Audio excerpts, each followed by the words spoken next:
said earlier, they drew the image correctly of the object, but they could not describe the combination of two transformations. So they were supposed to describe the combination of a reflection back to a translation to a reflection, but they could not see that. So what we said is that they lacked enough knowledge to understand what is combined transformation, meaning that what combined transformation meant is it was basically the combination of two transformations separately. Thus they left the question unanswered. The candidates just left it alone because they did not understand what to do. So this was a possible solution to the question. Reflection in a line y is equal to 7 was the answer. The coordinate form was L double prime would have been 1, 1, M double prime 6, 1, and N double prime 5, 3. So the translation was supposed, the combination of the transformation, the answer was basically a translation 0, 3 followed by a reflection in the line y is equal to 7. Over to rotation and translation. Okay. Rotation and translation was tested in May 2010 as question 6B. And I should remind you that these are compulsory questions. The objectives were state the center, angle, and direction of rotation, given a triangle and its image after rotation. To state the geometrical relationship between object and image after rotation, state its image after translation by a given column vector of a given point. We have the question up, so you can just have a quick look at what the question required. And Zana, you give the errors. Okay. Again, we saw that the students, the common errors we observed, they could not describe the rotation fully. So the students knew it was a rotation, but that is as far as they would go. They knew it was a rotation, so what they would do, they would state it as a rotation, but they could not give you anything more as to the way it is supposed to be described. So what the students did is that the center was correctly stated, but the proper mathematical language was not used to describe the direction of the turn. So what they may have done in our suggested possible thinking is that they probably knew that once you're rotating, that's what the teachers instilled in them in terms of getting them to know that once you're rotating, you're always rotating about the center point, which is the origin. So in their mind, they remember that, so they put the point 0, 0 as the origin. So they assume the center was the origin, but they use informal language to describe the turn of the angle. So what they did, they used westward, left, right, downwards, but they did not or could not remember that once you're describing turns in terms of transformation geometry, you use clockwise and anti-clockwise. They never use that form of language to describe the turn. Another observation we made in terms of error, they did not attempt the question about the geometrical relationship between object and image at all. So that was basically considered an error. It was just not done, period. And what we said is that they lacked the recognition. There was lack of recognition about the term geometrical relationship in their mind. So the thinking of the students was that since I do not know what geometrical relationship is, I'm not going to attempt the question, period. So the question was left unanswered by most candidates sitting in the exam because they just did not know what it meant. Another error, they encountered difficulty in writing the image after translation in coordinate form because column vector was given. And I observed that in reflection as well, where translation is concerned. When we are given the column vector form, the students have difficulty in using the column vector to get the coordinate, the image coordinate. So they could not, so my thinking was that what I assumed from their perspective is that they could not understand the column vector for translation. Thus, they either they left the question unanswered, or some people, what they did using the column vector form, they took the x coordinate for the y coordinate and took the y coordinate for the x coordinate. So what was the solution to that question that the students made some errors with? It was that you were supposed to say that rotation, the center is 0, 0, the angle is 90 degrees, and it was anti or counterclockwise. And I wrote it in a mathematical form with our subscript 0 plus 90 degrees. The answer for the geometrical relationship, what the students were supposed to do is to look at the relationship between the image and object. They are congruent, same size, same shape.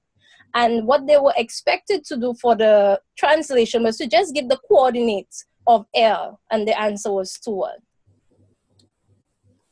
Colin, back to you. Okay.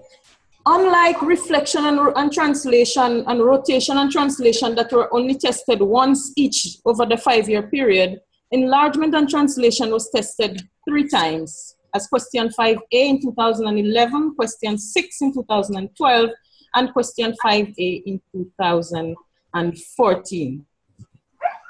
In 2011, the objective for question 5A where the students were supposed to be able to identify the relationship between an object and its image after an enlargement.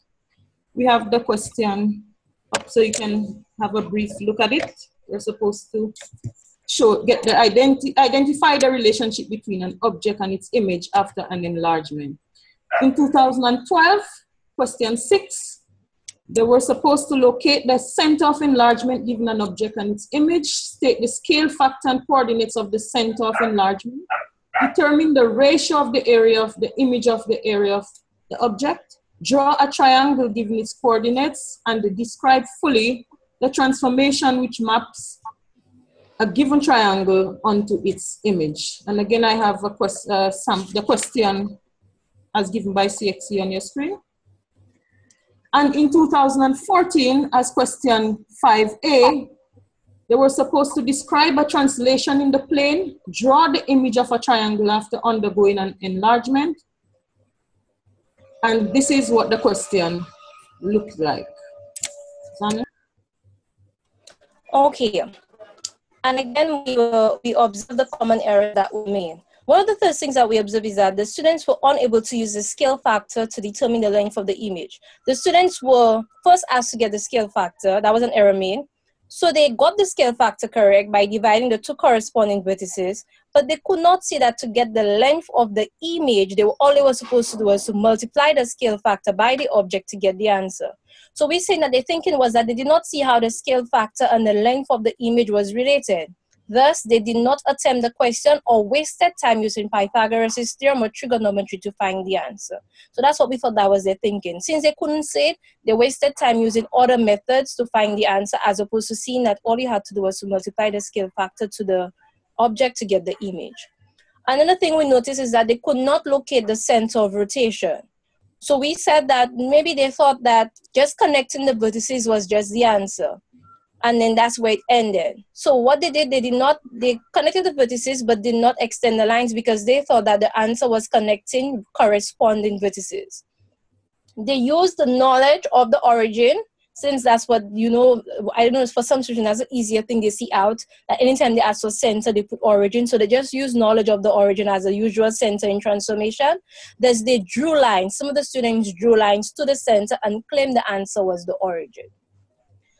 Another error we noticed is that they incorrectly stated scale factor as a ratio or column vector. So what they did is that when they were asked to calculate the scale factor, they gave answers as 1:2 or a column vector, 1 on top and 2 below. So what we are saying is that they used knowledge of ratio to answer the question because they either did not remember it is just a number of visualized 2 triangles and said one is twice the other. So what they do when they realize one triangle is bigger than the other, so they assume that it is 1:2 and not just given the scale factor as 2. Hence, scale factor 2 then meant that it was the proper proportion of one triangle to another. Thus, they use ratio to describe the answer. Another error, they just omitted questions about calculating area of objects and image. They did not do it at all because they did not see how they could have used the scale factor to get on the area of one of the object to get the area of the image of the other. So they did not attempt the question period because they just did not know what to do. They did not label the points correctly. Basically what they did is that when they were asked to translate, they read the points as y coordinate before x coordinate. So that's what I said. Maybe they just read it y coordinate before x coordinate and by placing the wrong image letter. So for example, if they were given triangle LMN and the image is triangle ABC, they assume that the corresponding image for A, the image of L is A and the image of B is M, rather than looking at the object per se and identifying its corresponding images. So they just took L for A, M for B, and N for C. They could not describe the single transformation that mapped triangle LMN onto triangle ABC. So what they did, they omitted the question because they asked them for transformations. They just did not do it completely because they did not know, or some of them, what they did, they assumed that we were referring to part A of the question, so they told us the answer was enlargement, rather than telling us that it was a rotation. Some other errors we observed, because since we did over the past 3 years, of all the errors we observed happening with enlargement, they incorrectly stated 2 consecutive transformations by recognizing that they recognized it was a rotation, but had difficulties in describing it. And what we have observed over the past few years is that even for the other types of transformations, that the students have difficulty in describing transformations. They were unable to distinguish between clockwise and anti-clockwise, and they omitted the center of rotation when describing it.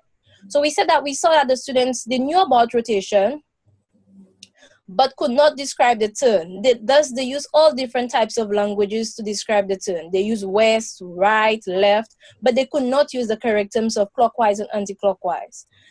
Another thing we said that maybe in these errors that they thought describing the transformation just basically meant stating the type of transformation it was. So they just said that it was a rotation, but they never remembered to give us the direction or the center of rotation.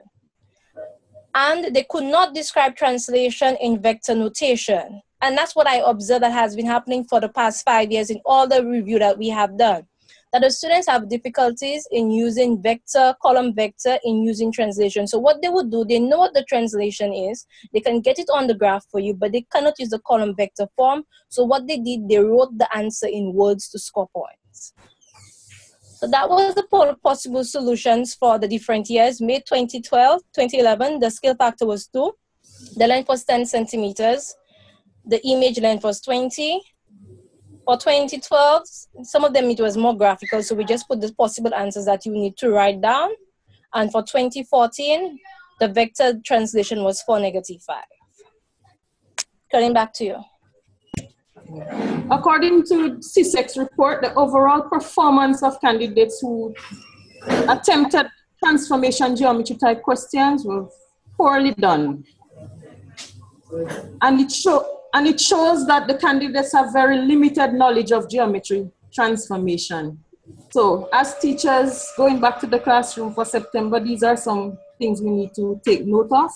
The different errors that we pointed out based on the reports and the different suggestions that we came up with. And bear in mind that according to CSEC, the students have very limited knowledge of geometry transformation, so we can do some work in that area. Thank you. Thank you. Okay, guys. That was a very good presentation, very thorough. I like that you guys have identified like a trends. So you've been observing what has been happening throughout the years. And it's very organized and colorful and it was a very thorough. Mostly it was a very thorough presentation. Very good job. Good job. Thank you. Good job. Thank you. Thank you. All right. So I heard that Tasha, why are you hello, good today? Beg your pardon? You're so beautiful today. Thank you, though. Okay, our group is going next. So we're going to share our screen. All right, no problem.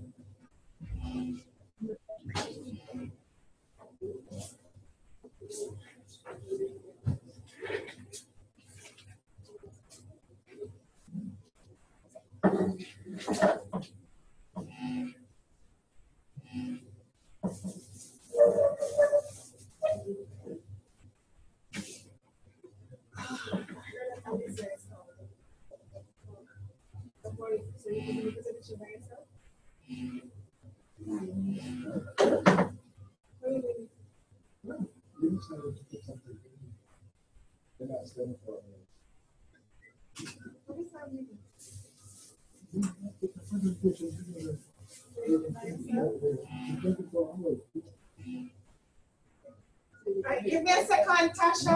Tasha, give me a second, please. Let me address something. You really want to join me? Wait. Okay, and then this is actually what did you join her? Yes. And then I joined you. I'm confused. So you join it. So who are you?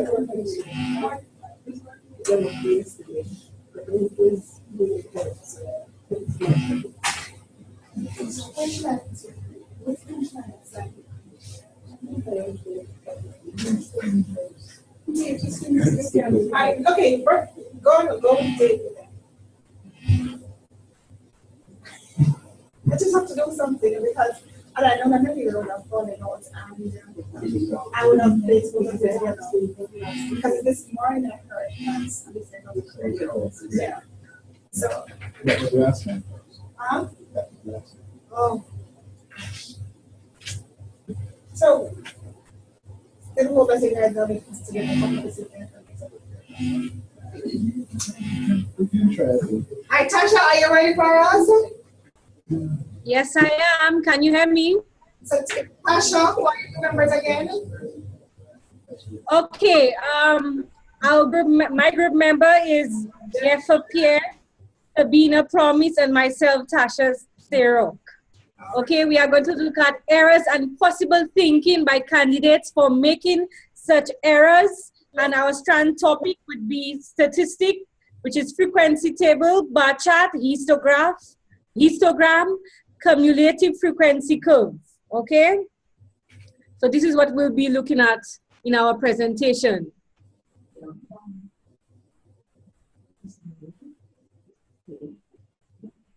Miss, we're having some technical difficulties. Having some difficulties? Okay. This is an option question that is normally question 7 in the exam paper, and most popular objective tested candidates' abilities to complete cumulative frequency table for group data, draw a cumulative frequency graph, use a cumulative frequency graph to estimate the median of a data set, and also use the cumulative frequency graph to estimate probabilities. So these are the objectives that are tested. We're going to look at a summary of candidates' overall performance over the past 5 years from 2010 to 2014. As you can see, from 2014, 95% of students attempted this question, and 4.8% of these candidates got the maximum mark. And the mean is 5.27 out of 11. If we look at the year 2013, 91% students attempted this question, 4.1 got this maximum mark, and 4.57 out of 11 for the mean mark. 2012, 89.6% of students attempted this question, and 3.2% got the maximum mark, and 4.19 out of 11 was the mean mark for this year. If we look at 2011, 88% of students attempted this question, 3.8% got the maximum mark, and 4.18 out of 12 for the mean mark. And the last year, which is 2010, we can see that 71.9% students attempted this question, and 4% got the maximum mark. And again, the mean mark for this year was 5.9 out of 11. As you can see, from 2010 to 2014, there is an increase in the percentage of students that attempted the question for the past 5 years. Most popular errors and candidates' possible thinking for such errors, we're looking at the CSEC. Error 1, we say that candidates plot frequency instead of cumulative frequencies. Cumulative frequency graph was tested in 2011, 2012, and 2013. This error was highlighted for all 3 years. Possible thinking by candidates. Students are used to plotting graph using regular frequency, example histogram and frequency polygon. So they just follow the pattern that they are used to. They do not pay attention to what they are doing and have not yet understood the concept of cumulative frequency and what exactly the graph should be showing. So if the students understood this concept, they will not be making such error during the exam. Next error, we're looking at candidates interchange the axis when plotting the points. And we said that this error was also highlighted for all 3 years that cumulative frequency graph was tested. And over the years, students attempt not always produce a smooth curve when plotting the graph. They also interchange the values and the labeling of data on the horizontal and on the vertical axis. Possible thinking by candidates, they believe that even when the axes are interchanged, it does not affect the way in which the graph is supposed to look. Again, like I said, over the years, that will not produce in a smooth curve. So a lot of students tend to have this difficulty and make such errors. I will now hand over to Geffer. The second error identified is that candidates do not use class boundaries to draw the histograms or the ogives, and that was noted in the 2010 exam where many students used the lower class limit to draw the histogram. Now I took the liberty to draw for question 7 part C 2010. I actually drew what most students would have done on the graph. If you look at the graph, the students are using the lower class limit in the same way that they're supposed to use the midpoint to draw the graph. This is the error. I took the liberty to draw a table, to complete a table where you can see the class limits as well as the class boundaries. Now if you look at the class limits, you see 20 to 29, then 30 to 39. If you are using the class limits to draw a histogram, you realize that if you use 20 to 29 and then you go to from 30 to 39, there's a gap between 29 and 30. So that in logical thinking means that if you're drawing a histogram, then you should space the bars. You should space the bars from the 29 to the 30, which is not a histogram when you look at what we're supposed to be drawing. But however, if you look at the class boundaries and you see 19.5 to 29.5 for the first class boundary, then you see the second one, 29.5 to 39.5. What it means is that from 19.5, 19.5 all the way to 29.5, that would be these values would be included. And in the second one, you'd see that it's starting above 29.5 and going to 39.5. So that means the values, all values from the first, if you use the first set of class boundaries, all values which are 29.5 and below would be in the first set of class boundaries, and all those which are above 29.5 would be in the second class boundary. So when you're drawing the histogram using the class boundaries, there would not be any space in between the bars, so the bars would be close together.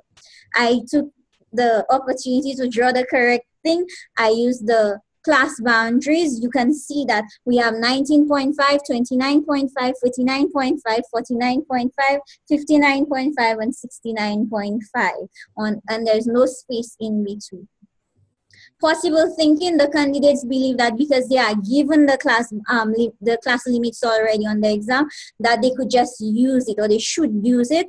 And another thing is the students believe it saves time in terms of calculation, so they can quickly rush to another question or another part of the same question.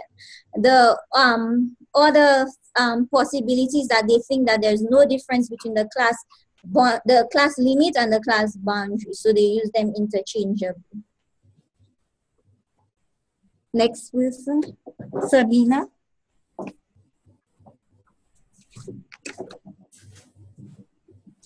Okay, one of the error identifies was that the students weren't able to use the graph to correctly estimate measures of position, such as the median. During all 5 years that we examined, 2010 to 2015, this question was attempted, it was, and the students had problem with that in that specific area. They had a lot of difficulty because they were supposed to use the graph to estimate the median. They had a lot of difficulty drawing the lines on the graph. They did not know where it was supposed to start, whether they were supposed to start on the horizontal line or the vertical line. So instead of selecting the middle frequency and use the cumulative frequency on the vertical axis to go across and bring it down to estimate the median on the horizontal axis, they did the opposite. They used the horizontal axis and they went up. The next slide, this is shown on the next slide. I have a diagram, the one that is written in red. So this is a data. It shows the amount of money spent by students at a canteen during a week. On the horizontal axis is from 0 to 60. That's the amount spent. And the vertical axis, the cumulative frequency, goes up to 40. So the median position would be 20.5. So they were supposed to do 20.5. That's the one in blue, go across and read down on the horizontal axis to get 30, it's supposed to be $31 was the median amount of money spent. But most students, and they do that in different years, because the horizontal axis amount of money spent is 0 to 60, they would draw the line from 30, draw it up to the cumulative, to the ogive, and read across. And they would use the cumulative frequency, the value for the cumulative frequency, they would use that as the answer. And if they really understood what they were doing, because they asked the median, is the median amount of money spent, it could not be a frequency, but that's what a lot of students were doing. They kept doing it in multiple years. Some students, in certain years, some students actually drew the lines properly. Even when they drew the lines, they were not able to determine the value. So they drew the line on the graph, it was there, it was identified, but they did not. The question is asking them for the median. So to get the 2 points, you have to draw the line and then write the answer. So they wouldn't write anything on the booklet. They wouldn't write anything for the answer. And also, if they were unable to use the graph to do it, they would go to the frequency table and try to use the data from there to calculate the median. So that was the error. The possible thinking is the horizontal axis usually shows the data that they're referring to. So most of the question says, let's say this one said the median amount of money spent. So they just went to the amount of money spent, which was on the horizontal axis, and they figured that the median is located halfway along that axis. So they would just draw the line and read across on the vertical axis. Geoffrey is going to do this error. Okay, students had difficulty determining the probability. That was apparent in all 5 years from 2010 to 2014. In 2014, most candidates identified either the favorable outcome or the possible outcome.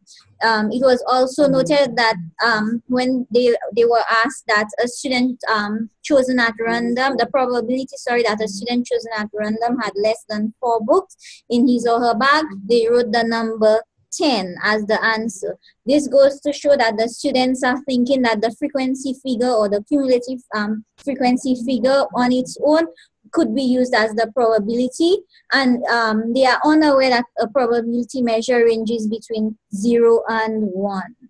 Lack of conceptual understanding of probability could have led to this thinking. For example, they probably didn't know that probability is the likeliness of an event occurring, and that it's calculated as the number of favorable outcomes over the total number of possible outcomes. They also probably didn't know that probability is always a number between 0 and 1, and that a probability of 0 indicates impossibility, and a probability of 1 indicates certainty. I'm passing on to Sabina now. Okay, we were also supposed to look at CAPE. We were doing statistics. What were our topics? Frequency distribution, cumulative frequency graphs, etc. Histograms. These are not tested at the CAPE level. What is tested is collecting and describing data, managing uncertainty, which is probability, analyzing and interpreting data, which is sampling and hypothesis testing. So the first area, collecting and describing data, had a little to do with what we were doing. But the statistics question on the CAPE exam the report states that the students generally perform very well in this question. I guess by the time they reach that level, they have the students who are actually doing K probably has a very good understanding of statistics. The only error, or not really misconception, the only thing the only complaint that was mentioned in many years was that the students, they do not use the assigned graph sheet. They would be assigned a graph sheet which already marked, and because they don't use it, then it would result in them using an incorrect scale, because they would have to they usually try to come up with a scale so that they can draw the graph. So if they were supposed to draw a graph and they use their own graph sheet or different graph sheet, then they would come up with an incorrect scale.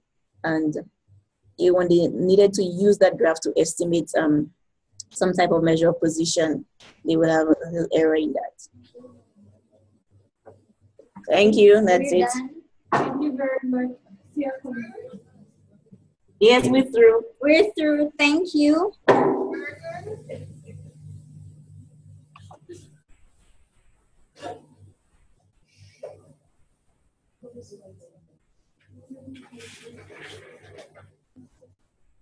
Okay, so the only concerns I have about the presentation is that you have to remember when you're doing a PowerPoint presentation, the words, they're too fine. Did you guys observe that? Yes, they were too, yes, and too crowded, so you have to pay attention to that. And try to use a little bit more colors, to kind of allow it's true. If you guys are teachers, you have to be creative. You have to use some colors for it to pop a little bit, okay? But please don't make your PowerPoint so crowded and wordy, Just you need like pointers, and then you have like flashcards or stuff so you can read from the flashcards. But try not to put everything on the PowerPoint, okay? That's it. All right? Okay. But overall, it was a very good presentation. Very good. Good job. Thank you. Let me get feedback. Oh, please. All right. Who is next?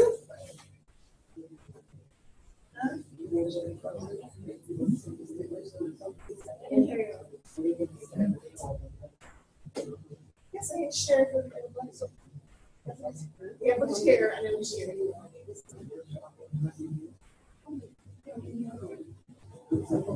So, Anya and Diane.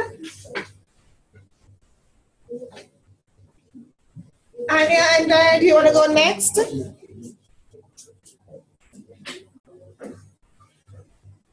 Okay, sure. Just let me get the PowerPoint. Sure. I'll give you a minute. Diane, you ready?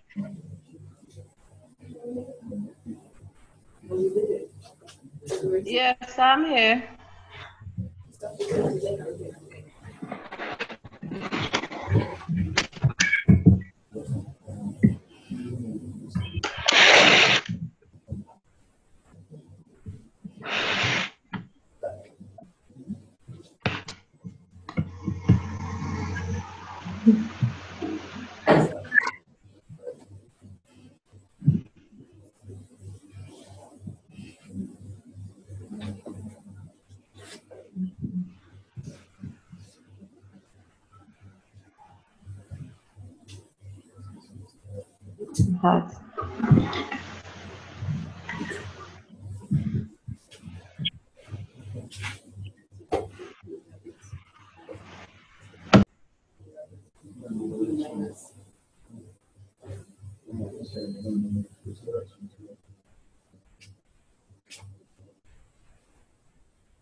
Ready? Yes, we are. Okay. So we're doing the C-second CAPE review of reports, and our topic is matrices. So I will do the Diane will do the C-sec aspect, and I will do the CAPE review. So I will hand you over to my colleague, Diane. Diane. Oh, I'm there. We're doing matrices, and if you have a look at your screen, little example of our matrix. We have a 2x3 matrix there. Now we notice that definition, clear, it's a rectangular array made up of rows and columns. And the one I'm showing you is a 2x3. So this is peculiar to matrices being represented in terms of row and columns. Next one, Anya.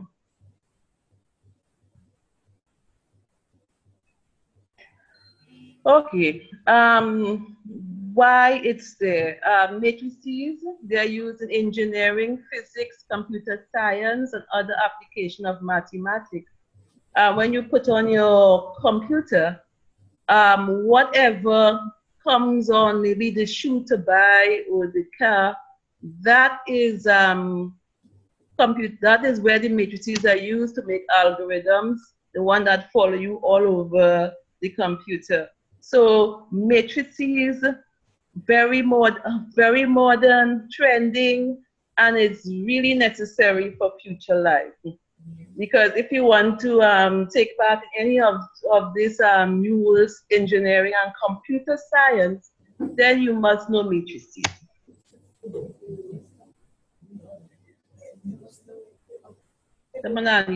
Next one. So I chose the general objectives from some CSEC because there are certain things that's very important. Most of us can read. The part that is key is that matrices do not satisfy the same rules of operation as real numbers. So it's in the option section, and they want a different application.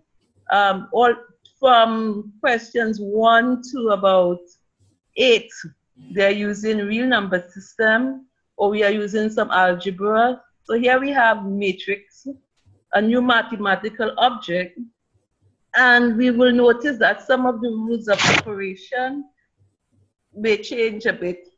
And also here again, we have to demonstrate linear transformation, and you should expect the same problems. Next one, Anya. Come on, let's move. Okay. So that is 2010. There is a copy of the question. Find AB, the product AB, determine the inverse. Given that matrix times XY is equal to that, and hence calculate X and Y. First thing I put on top of everything, the performance of this question was generally poor. And candidates weren't able to correctly multiply two matrices. And for two reasons. One, they did not know how to do it. They just multiply corresponding elements instead of row by column, etc. And they kept on placing the matrix in any order. They didn't realize that to multiply two matrices, there must be some form of order. Next one.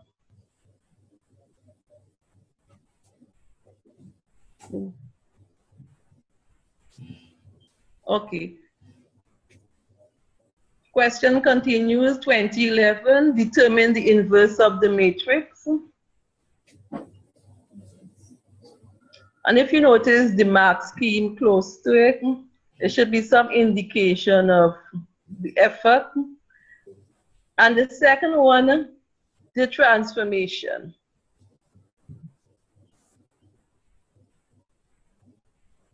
Now, as simple as these questions look, matrices, I mean, they're taking everything, algebra, they take them to so many things, then transformation.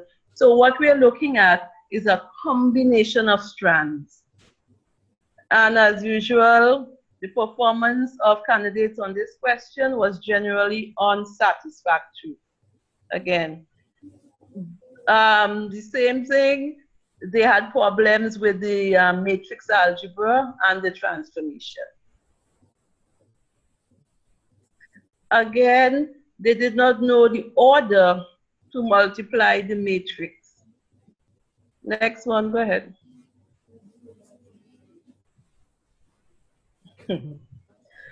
Here we have a very important concept, one. And again, it may look simple, 3 marks, but it's quite involved in that there must be previous knowledge that when you have the original matrix times the adjoint, second one, you'll get it in the form K0, the determinant will be on the main diagonal matrix. And once the student is not aware of that, you know, it's just they will not be able to, plus they have to know how to manipulate this algebraically. So again, matrix multiplication, and they had problems solving the, which I did not even recognize, the simultaneous equation for question 3.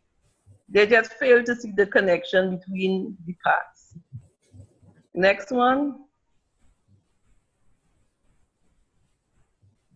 Okay, again in 2013, candidates perform unsatisfactory on this question.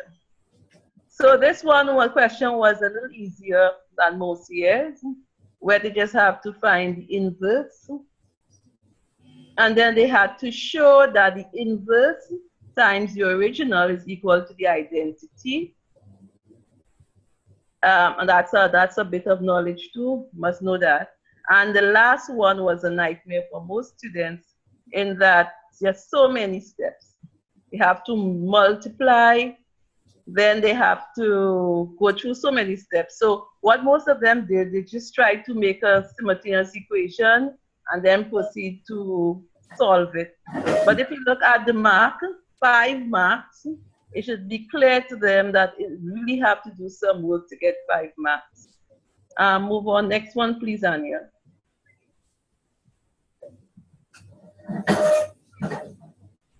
In 2014, our last year, this was the easiest one, yet the candidates performed unsatisfactorily on this question.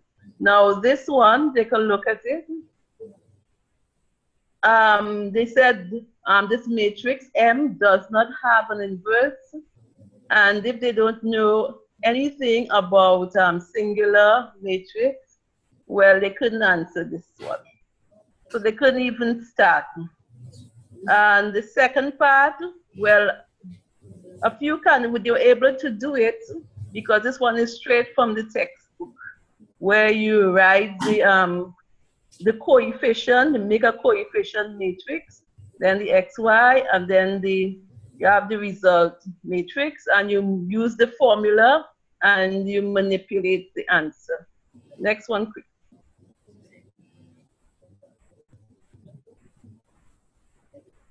Next one, Anya. Okay. So I have it's busy, but need to keep the ideas together. So we have the concept of multiplication. So these are the issues I saw. Row and column, the issue of compatibility. They don't seem to be aware that if you look at the example to the side, you notice how they were supposed to proceed. They had to make sure that the column of the first matrix is equal to the row of the second matrix. And the problem here, the thinking here is that matrix multiplication is commutative. Now that is scary in that we taught them all the time that multiplication is commutative. And now they have to remember that you cannot put the matrix in any order to multiply. It must satisfy some rule. The other thing is that they kept on adding the two matrices instead of multiplying. And addition is simple. And the steps for multiplication are complex. So let's add, maybe we might get a mark.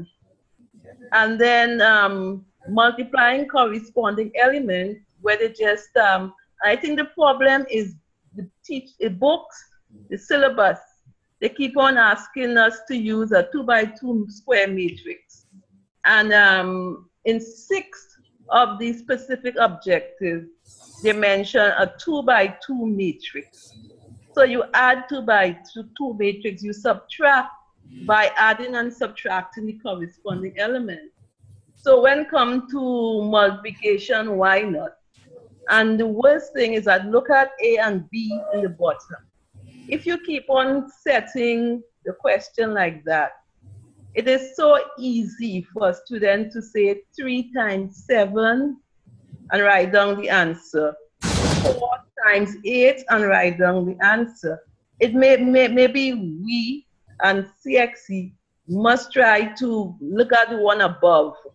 Maybe try to give more variation in the matrices and force people to really practice the order and the steps. Because the way how the A and B look, if you can add them, if you can subtract them, why not multiply them? Next one, Anya. Okay, the other difficulty, the determinant and singularity. They had difficulty evaluating determinants, some students. And if you notice the little example on the side, to work it out, we have to multiply, find the product of the leading diagonal minus the product of the non-leading diagonal. And that we had maybe students mix up, even if they said D times A and B and C times B would be correct. So here it is, multiplication is commutative, and then again it's not. So sometimes maybe they mix up which one goes first and get a negative instead of a positive, or positive instead of a negative answer for the determinant. Can evaluate the determinant, those, but cannot connect it to singular and non-singular matrices. I think they were very much unaware that a determinant is a test to determine whether a matrix has an inverse. So that underlying background information may not have been there. That if a determinant is 0, then the matrix is singular and has no inverse. So that is a bit of theory that maybe they just were not aware of. And if the determinant is not equal to 0, the matrix has an inverse. Next one, please, Anya. You. Okay. And this one, the reflection, rotation, enlargement, and that's part of it, can all represent in the form image is equal to transformation on the original, where M represents any transformation. Now, students could not describe the transformation. Well, first, they could not even work out, finding work out to get the transformation, which you will get in the form between 1, 0, any variation of the unit matrix. Somehow they don't know anything about the unit matrix being on the Cartesian plane. So they didn't even get the matrix. And then the second thing is the term, some of them couldn't even answer it, matrix transformation. It's used in textbooks and by teachers. It gives the impression there's a type of transformation that pertains to matrices. And it's not the other way around, where it's just transformation written as the matrix form. And therefore, when they ask the question to describe it, you don't know what to do. So this was one of the weakest questions. And if you look at the presentation, the first one, I mean, there's no, if it's badly done up there, of course it will be badly done down here. Next one, please. Next slide, please, Anya.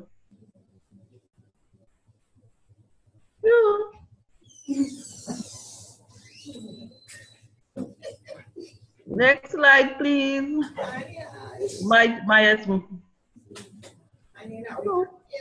I've changed it already. I've not seen it.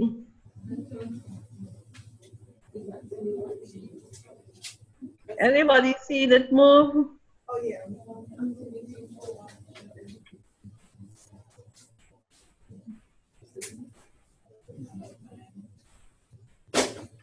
We're ready.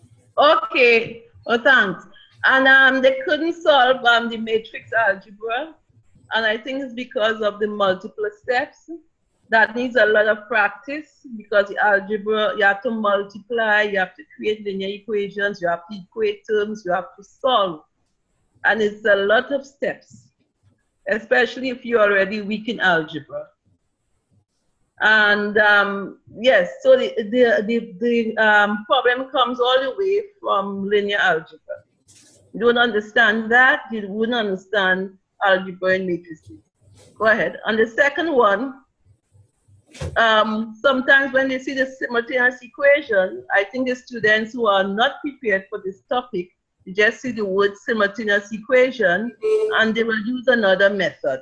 They'll use elimination or they'll use substitution.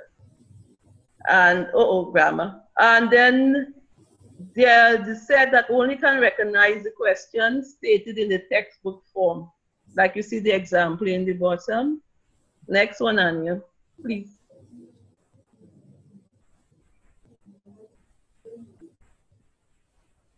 Okay. They cannot recognize the concept if the question is stated in any other way. If you look on the side, that is another way it was asked between the years. And students did not realize that they have, what they're looking at is the same simultaneous equation or linear systems. And while some of them could use the AX is equal to B to solve the linear systems, they forgot the steps. And the reason why they don't understand the multiplicative inverse, and that stems from telling children 2x plus 7 is equal to whatever. To get the x in the end is to divide by 2, instead of introducing them to the multiplicative inverse then, since in algebra. And they were not aware of the identity, that the inverse times the original matrix is equal to the identity. So once they could not go through the procedure, forgot the steps, everything collapsed. Next one, please. There's it's one my last. turn now. Okay. Yes. Okay, so I'm going to do the CAPE section of it. Those who did the CSEC, in CAPE, you choose to math. Not everyone does math. So it is assumed that those who actually are successful in CSEC math are those in subject. So in CAPE, the focus is really on linear system. It is not simply used to solve linear system. And this is an excerpt from the CAPE syllabus, sorry. And so what it generally means is that students are now, instead of working with 2x2 matrices, they now work with 3x3 matrices, where they have to find the inverse. They need to learn about the row reduction or the row echelon form. They have to know how to solve a linear system of equations, which is the same as simultaneous equations. But this time there are 3 unknowns and not just 2 unknowns. And they also have to realize that there are consistent systems and there are non-consistent systems or equations. 2 ways to solve linear systems, and both of them involve matrices. The first one is the row reduction, which involves you writing an augmented matrix, which we will see later, or it's seen at the bottom of the slide as well. And then you find the row echelon form called REF.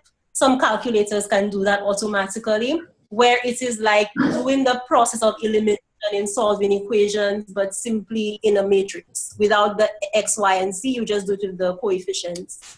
And then there is the cofactor method, which is similar to what CSEC does, where you use the coefficient matrix multiplied by the variable matrix to give you the solution matrix. So you do the same steps, you find the determinant of the coefficient matrix, and you multiply it by the transpose of the cofactor matrix. A cofactor matrix is, for a simpler term, just the many different 2x2 matrices you can find in the 3x3 matrix. And I'm so sorry for those who do not teach CAPE.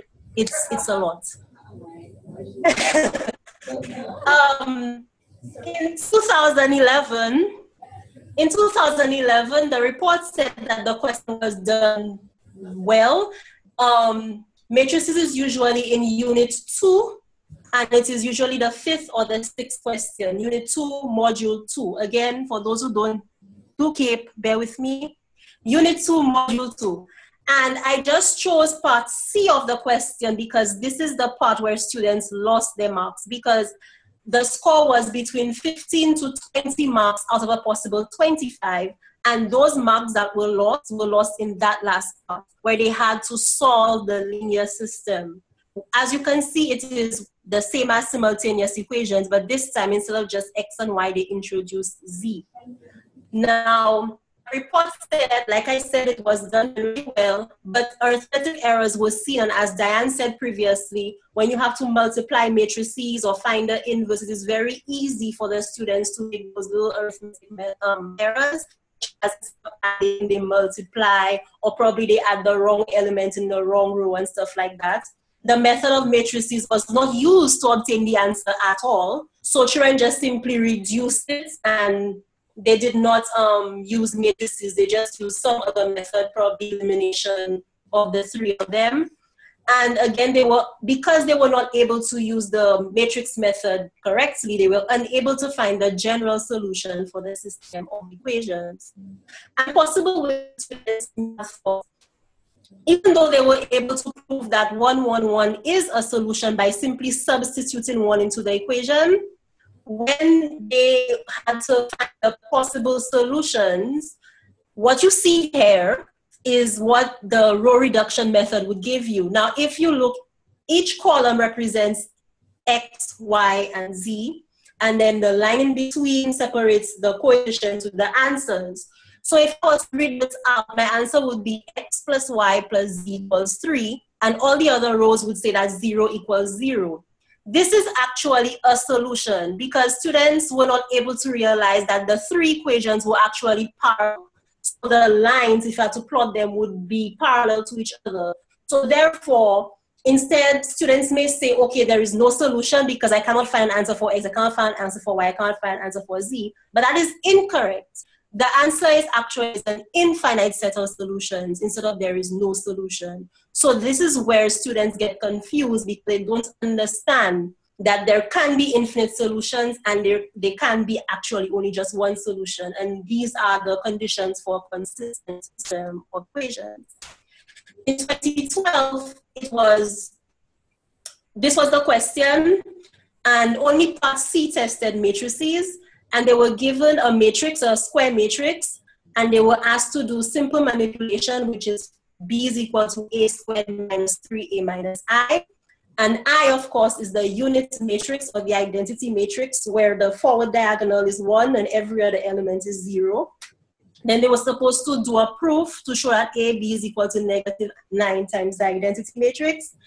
And then hence, meaning that they're supposed to use the answers previously to find the inverse of A. So in this case, they didn't have to do no row reduction or cofactor method. And then they were supposed to solve the linear system of equations. The report, as usual, arithmetic errors. Oh, and by the way, all those questions they were reported to be done generally well. It wasn't below average. They were done generally well. So these were just the few mistakes that they saw. There were arithmetic errors. They made attempts to find the inverse of the matrix A using cofactor method instead of using as previously. Very few chose a row reduction method. And poor algebra skills. Those who failed to show results in 1 did not reason that they could obtain the solution of 4 using the results. And I will show you what they mean by that. They had to do a simple proof by multiplying A and B, and to show that the answer is that matrix I am showing you here, with -9 being in the forward diagonals and everything else is 0. And the inverse of A could have easily been found by using algebra. So if you look at the question, if you simply transpose in part 2, you could have simply found the inverse of A by saying it is 1/9 of the answer before, which is B. And the last one is by multiplying the inverse of B by 1/9 of A, then they would have found the solution again by using algebra. They would have seen that. In 2003, they actually gave them an augmented matrix and told them to reduce it by using echelon form. So that was purely testing on the algorithm, whether they know it or not. But then they asked them something to determine whether or not the system of linear equations is consistent. And the second part said the augmented matrix for another system is formed by replacing the third row. So they took out the third row and put something else, and then it says to determine whether the solution is unique. Now, from this, obviously, the main problem here will just be that students may not understand what certain terms are, and expected, that is what he said, that students not understand the word system or what was meant by a system of equations having a unique solution. So the possible ways of thinking is that either 1, the students never came across those words because probably in their classrooms, teachers were so focused on methods instead of terms and concepts. So they were not able to understand what those terms meant. And even though they were successful in actually reducing the augmented matrix as they were asked to do, when they got the answer, they would not know how to answer what the question is asking, because if you don't understand the question, how can you answer? So important terms that the students missed was terms like the system, which means that the 3 matrices, the 3 equations, form the system of equations. Unique, meaning that there is only one answer, and consistent, meaning that there is a solution, either an infinite number of solutions or one unique solution. And the final year, they put a variable in one of the matrices, and they asked them to determine the range of values for which the inverse exists. And they also told them that if the determinant of the product of the 2 matrices is -21, to show that x is equal to 3, and therefore using the previous answers to find the inverse. The report stated that candidates failed to state the range of values. The inequality was not solved and the range was stated incorrectly, so that has to do with students understanding what inequalities are. And the candidates demonstrated poor understanding of what was required, and some of them substituted x and worked backward, which is incorrect. When doing proofs, you cannot do that. Use the answer they give you and just simply work backwards to give them what they just gave you. So the possible ways of students is that they may have recalled the algorithm to find the determinant of a 3x3 matrix. However, when they were faced with an unknown, they are not able to state the solution for the inequality. Also, if the student doesn't know that only non-singular matrices have inverses, then they will not know what conditions X has to satisfy so that that matrix can have an inverse, And if students, when providing proofs, which is something that CSEC does not teach, something that they removed from the syllabus actually, when providing proofs, instead of simply placing the answer in it, the students did not get full marks, because proofs should always end with what you are trying to prove. So it should not start with what you are trying to prove, but it should end with what you are trying to prove. And this is the conclusion from my colleague Diane, which she's not there, which said that the biggest misconception is that the topic is taught and that students are prepared for it, which is sometimes not very true in this case. Thank you. All right, Very good. Good job. Yes, very thorough. You guys are ready? No.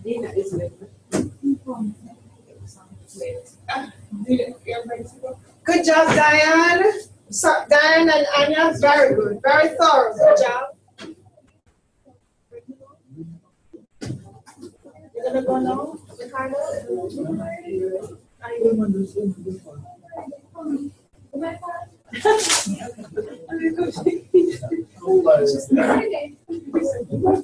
we're giving Dina and Ricardo 2 minutes. Then we get our break and come back to Ingrid. So Ingrid, yes, you change course? I have no idea what I'm doing. I can't answer it's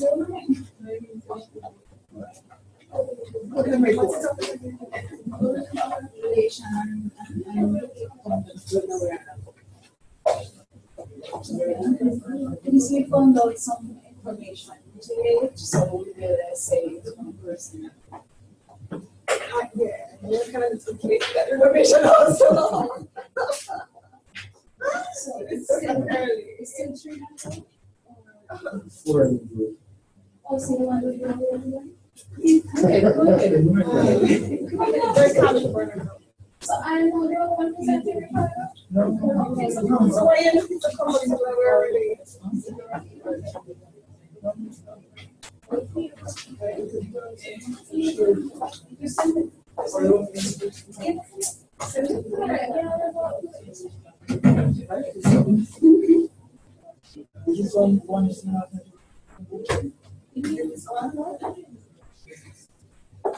Hello, everybody.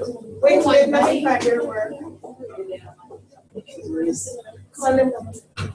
Hello, lab tech. What's your name again? Both of your names. So that I can call you by it. Tell him the file. And then you want to What's your share name it. again?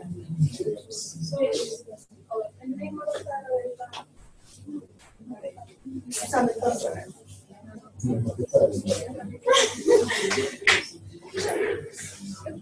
Just sit down. Do you guys have a register? Bridge.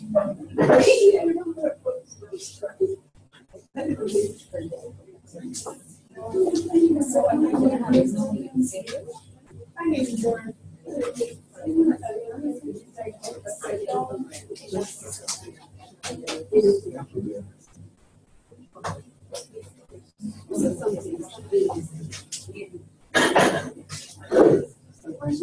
The name kind of.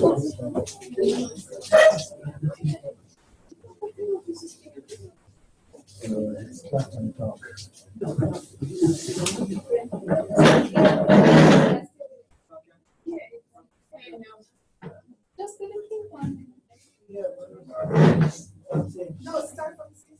No, she's saying because Given that we had it another way. I was supposed to look after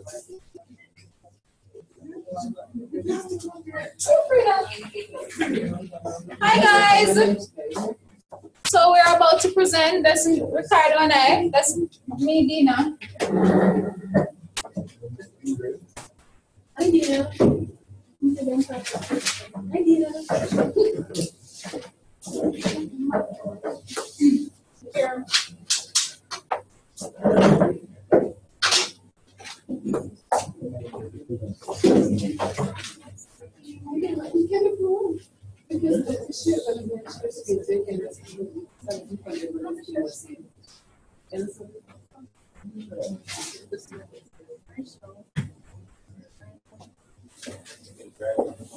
Yeah, but not yet. Just one more. No, it wasn't. It never fit. All right, guys. So we're presenting on relations and functions, and that's Ricardo and I. Good evening. Anybody? Let me hear some yes or no and hooray. Dina. Not from Mona. St. Lucia. Everybody. Hi, Dina. Hi, Dina. Good afternoon. Good stuff. All right. So let's get started. Oh, You're not at the beginning. You're gonna share We're having some technical difficulties. Okay, so I'm going to start with the common errors in CSEC, right? Now, they have quite a number of errors, but these are some errors that we just kind of pinpointed, and some of them were really persistent, well, consistent, I should say. Right, so moving on, 4 of them I found, those stood out. One of them, I mean, it wasn't so strong, but 4 of them stood out. Okay, so in 2010, 2013, 2014, one of the problems that I realized, okay, right. So determining composite functions, and that is like the problem that I noticed, they were misinterpreting the g, f of x, and of course, you know what a composite function is. You're applying one function to the results of another, right? No, they had incorrect expressions, especially in like 2010 and 2013.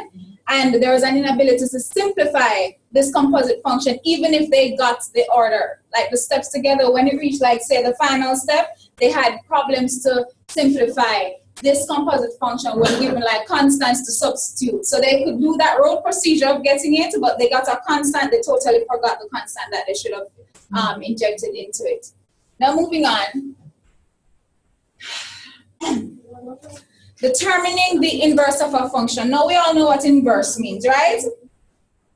What's inverse? And in this case, inverse, going in the opposite direction, right? Okay, now this misunderstanding that I observed was like when they were supposed to interchange the variable, because we know for a fact in CSEC, they're going to use the road procedure, but using the road procedure is one thing, but getting it correct is another thing. So when they're using this road procedure of interchanging variable and, you know, making x, y, calling f of x like the function y, and of course the input variable is x, and when they're supposed to interchange making x, y, so they would interchange variables, but many times they can't carry out the further steps because they're probably grabbed so much by the changing over from x to y that they cannot move further, right? Now, one of the problems too was transposing a term, especially those with negative coefficients. When they're transposing, like, of course, they have y is equal to 2x minus 3. In some other step, they're having a problem. Oh, my apologies, negative coefficient. I mean, like y equal x minus or 2 minus 3x, they're having a problem because they did the interchangeable, that's what, the interchanging of the variable, and of course, moving forward, they're just a little confused from what I got, because truthfully, I did these questions, and it actually happened to me. I went ahead and said, you know what, just try this question. 10 years ago, no, you're gonna do this, try this. And it actually happened to me, especially the first one, interchanging variable correctly, but not carrying out the further steps. Moving on. And that was noticed throughout the years, except 2012. Now, we do know that in functions, like you have different functions, linear, quadratic, they do use graphs for different functions, right? Now, many times students cannot relate functions until illustrating or reading graphs. So this results in like writing scales incorrectly. They fail to follow instructions for the graph itself because, you know, sometimes they're told, okay, from this graph, what do you find if x is 3? What would be y? Now, many times they're given the graph and they're not really thinking of the f of x being the y. So they fail to follow the instructions on the graph itself. So they're basically drawing some new graph and things that are happening that you really didn't ask for. So they fail to follow instructions, right? Now, the inability to state a range of values as requested. That is, you know, they're supposed to state the range between a certain part that's shaded and the points are there, they have the coordinates, but they're not writing, say, a less than or equal to y, that is less than or equal to b. So of course, y is between, is either a or b or between both. Many times they're writing it the other way. This shows a matter of misconception where they really cannot point out what the range is for the value y, right? Now, they have limited understanding of the concept of gradient. So they may have learned gradient in some other way or form, but using it in the function, many of them, they're using that misconception that is even very frequent in the gradient subtopic itself, where instead of they have the rise, which is of course change in y, overrun, which is of course change in x, they're doing it the other way. They're flipping the script. Now, in the incorrect, in having the correct formula of the rise overrun, that is a change in y over the change in x, there are some students who would have the incorrect substitutions, right? And when they have the incorrect substitutions, that of course gives you an incorrect answer. So many times they're not, you see, like tying in gradients into functions, tying in all of that. So many times that's what I that's what I perceived from what I saw in 2010, 2011, 2013, 2014. It was very common throughout that, the graphing and the gradient. Now students being able to determine the equation of lines, that was a problem. Many students could not determine the equation of a line. So, you know, they're given f of x is equal to 2x plus 3, and they cannot really use that rote, let me just quote unquote for search of a better word, right? That rote procedure of saying f of x is actually the y, you know, because it is the output, and many times they learn that y is the output, and of course, you know, the y vertical, the x the horizontal, right? So they're looking for f of x. They can't find out, okay, what's the gradient here? Let's put it in y equal mx plus c. They're really having issues doing that. So they can't tie, they can't make connections many times. You're seeing that. So in the equation of a line, many candidates who understand the ranges, they'll actually state the ranges instead of stating the equation of the line. And there was some amount of misunderstanding with that, the gradient of parallel lines. So not knowing, or probably just an error by chance that they're supposed to have the same gradient.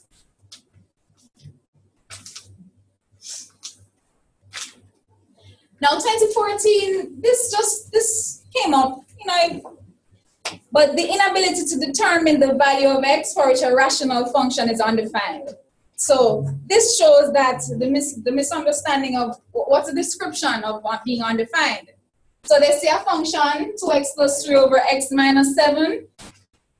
You ask them, okay, what would make this function undefined? Many of them, they are stating, they're writing things down. The ones who like they attempted these questions, you can actually see, like from what the report was saying, that they don't know the definition of what is undefined. And you know, of course, that would be undefined. If you have 2x plus 3 over x plus 7, should mean that the denominator is equal to 0, right? So definitely that x plus 7 on the bottom, the x should be negative 7. So many times it's just that they don't know the definition of undefined.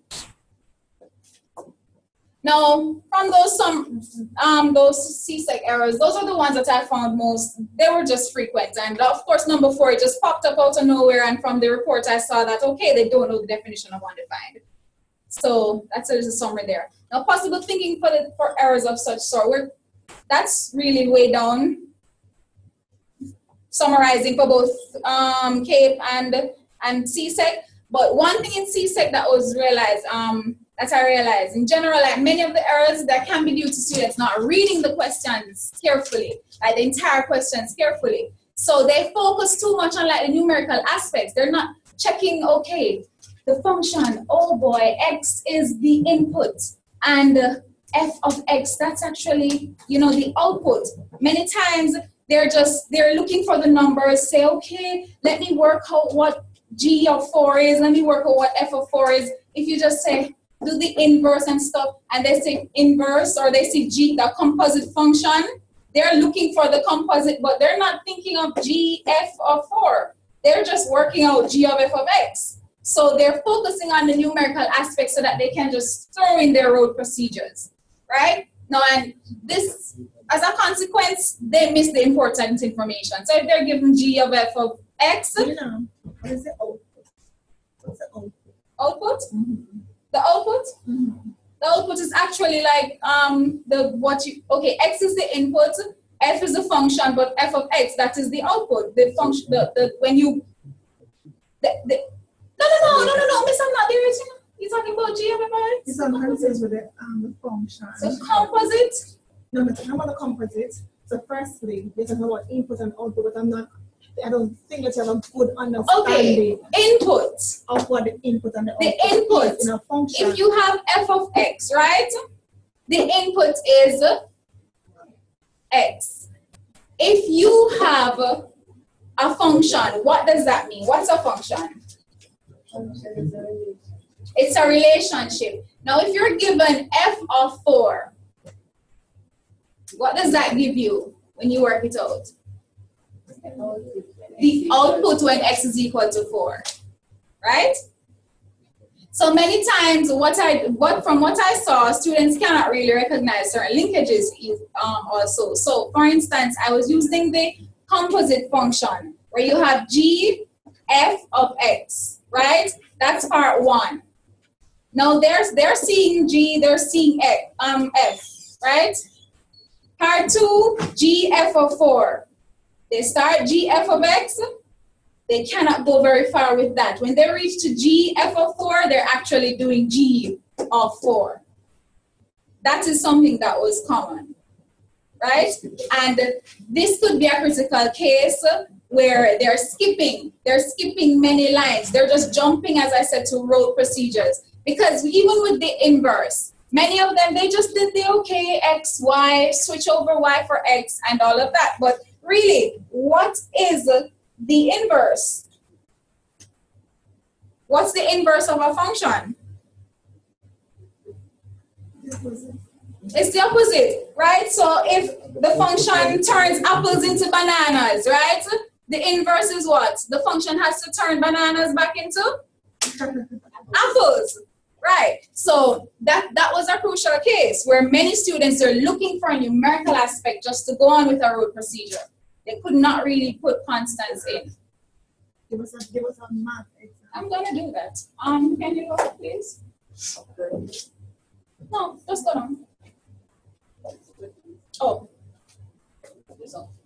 So just let me give you a quick example here. Just hold on to the one. No, it's all right. Nope.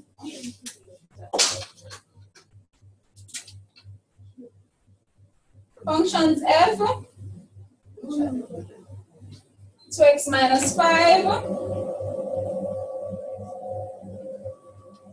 And you have g of x being x squared plus 3, right? Now you have students, they're asked f of 4. This is the inverse. Okay, inverse.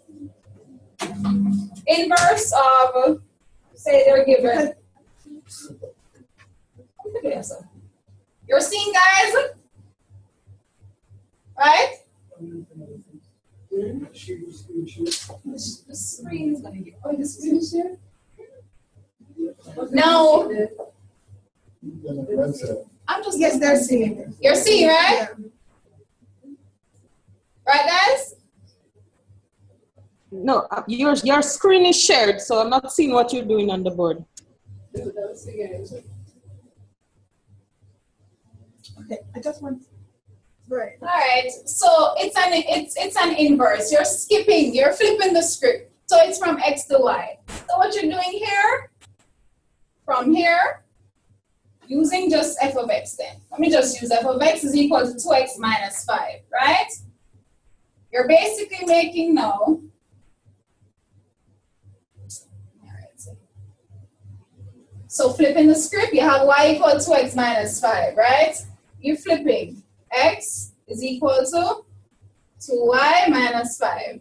Now, of course, you want to find back y. So, what are you going to do?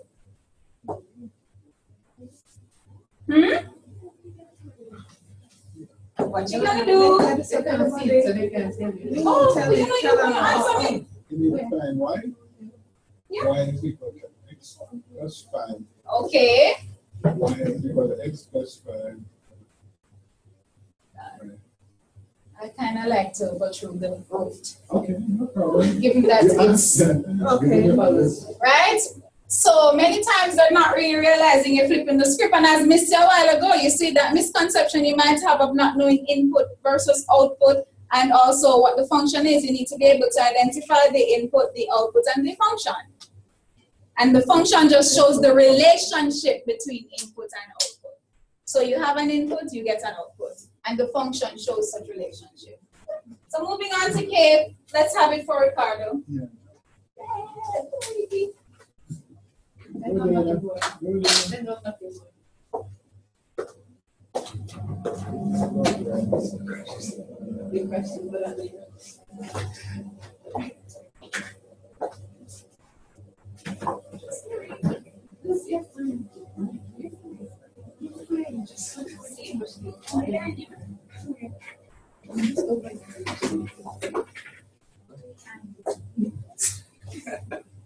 Only I say it.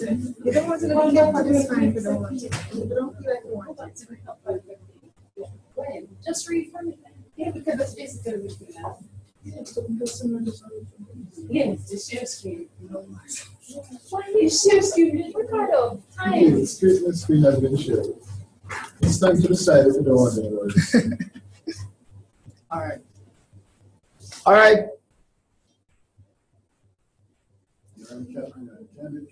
Yes, okay, all right. I'll be doing the common errors in CAPE examination from 2010 to 2014. All right, one of the common error we observe in the CAPE 2014 was notation. Notation is really the language of mathematics, and oftentimes we misinterpret question because we might not have a good understanding of the language. So to speak, so for example, composite function where f of f square x, many candidates interpret f square of x as f of x square. So everything is in bracket and it is squared, and f of x square, which is x square is in the bracket, instead of f, find the function of f of x. All right. The second one was inverse function. Same here. Graphical representation of inverse in stating the relationship between f of x and g of x. Candidates use descriptions such as injective, surjective, bijective, and directly are inversely proportional. 2013, inverse of f of x. Event was seen where some candidates mistakenly interpret the inverse function as the derivative of the function.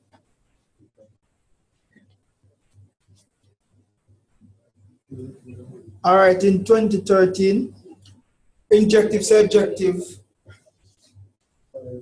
was an issue. Many candidates actually, for me, I observed that they don't know the meaning of the terms injective, surjective, and bijective. So candidates who attempt to use the graphical test use a vertical line test instead of the horizontal line test, not indicating the domain clearly on the graph used, and in some cases graph the quadratic function without indicating the specific domain over which the function is one-to-one. So for example, as we learn about function in the presentation with CSEC, function has one input that is mapped onto one output. The input is the x and the output is the y. So therefore, every input has a matching element in the output and the y-axis. So as we can see, as a student misunderstand the relationship with injective, they really don't understand how to represent this information graphically. For example, I don't know if you can see, but if you draw a straight line, one vertically and one horizontally, and make a S shape, starting from the point of origin, you go up and down and make a S shape, you realize that for each input, you will have a matching output. And because of that, students would probably misinterpret the injective against the surjective and also the bijective. For the other one, as I mentioned before, when it comes to the notation, candidate who attempt to show that f of A equal f of B is the same thing as imply A equal B could not show the correct algebraic simplification and subsequent deductive proof. So these are all basic errors that students make. 2010, same graphical representation. Many candidates shows familiarity with the terms injective, surjective, and bijective as they apply to function, but seem to struggle to separate the terms in respect to the graphical representation for F and G.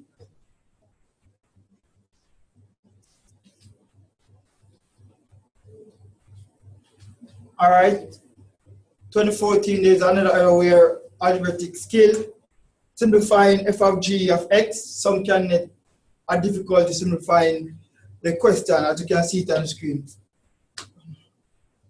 Secondly, 2013, as logs, common error include inability to take logs for the chain for variable, and in cases where logs was taken, candidate incorrectly cancel the logs on each side of the equation. In some cases, candidate use the log E where x minus y as log x minus log 2.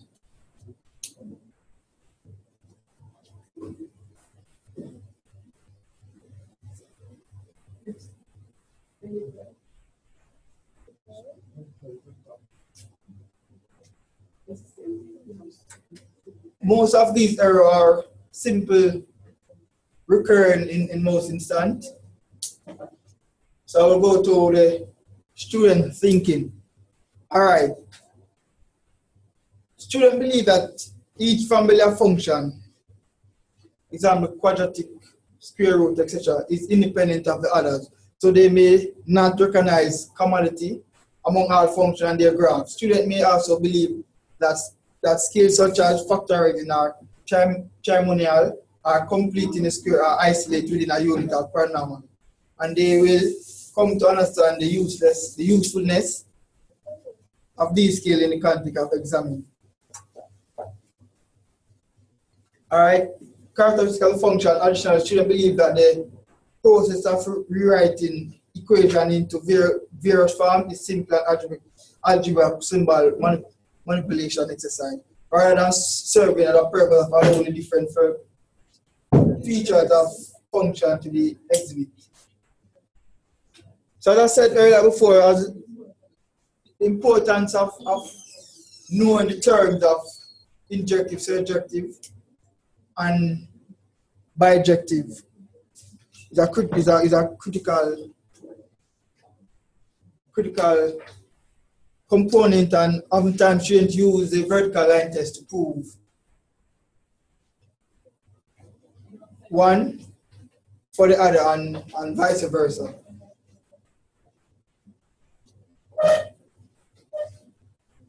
All right, even in the case of simple functions such as f of x equals gx, many students are unaware that the parentheses serve as a marker for the input f of x and represent the output values. That f is this name of the function, and that gx just specify how the input x is mapped onto the output f of x. Such weak understanding and highly procedural orientation are often displayed in the inability to move fluently between various function representations, such as inability to construct a formula given a function situation describing this. Yeah.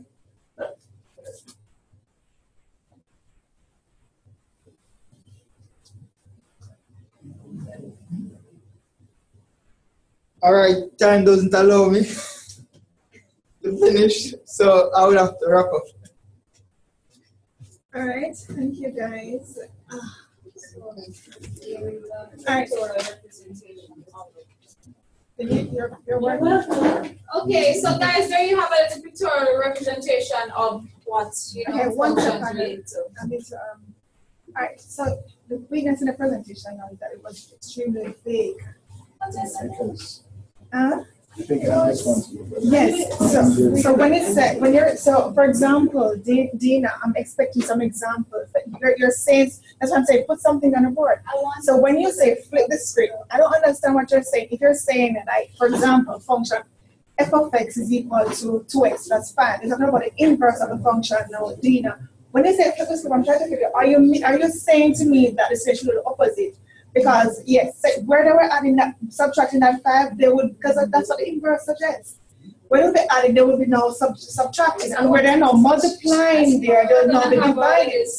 I didn't know we had this kind of issue because I tried putting it in the presentation and took out some of those writings that I didn't see necessary, but there's one thing you need to learn, like the term, how you pick the term. Yeah, I know my terms are bad. So you have to pay attention to how you what you say, because it kind of, yeah, it's kind of vague, and I was unable to follow the presentation. Huh? I hope you're not that big. So, and even the organization, please focus on the organization. You talk a lot about the errors, but I wasn't picking up a lot about the students. What thinking caused these errors? What thinking? You talk about the inverse. You talk about what a function is, input, output. It just simply means that, okay, I have a value here, I put it in this machine, which is the function machine. I take it out. Something should happen to it, I'm going to get this result. That's exactly what it means. So I think that some work needs to be done, but no, I think I should take a break because it's not after 4. You're going to break time. Come after. All right, guys, we're going to take a break here. Okay. Okay, Miss. So we usually get half an hour break, so we come back like probably at 1:45. All right? Okay. Okay.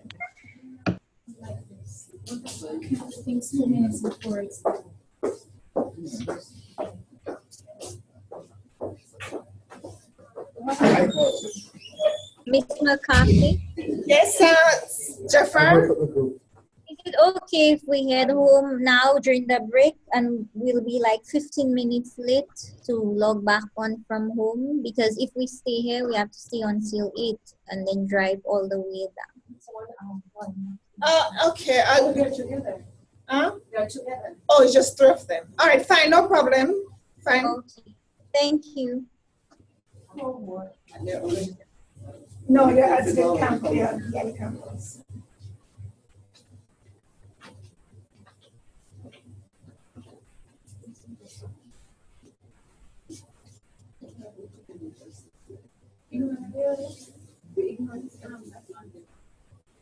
Fine, because the truth is, if you are doing a good job, they kind of feel like it comes up with this CSEC. I wanted you to do it, but I'm saying that when we did a good job with it, just tell me not because it's going to be the same. They realize that the ones who do that, they're the ones who do it. I usually don't have a lot, and they just stuff because I'm not so. Why? When it comes down to the cake, what's meaning in this thing? And you think about it, student thinking, that's meaning now more. Because this, what causes? They're not really, we cannot really report us to the errors, and the causes that they want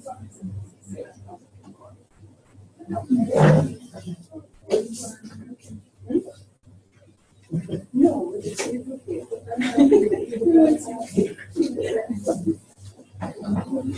It's the key is the person here.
I'm ready.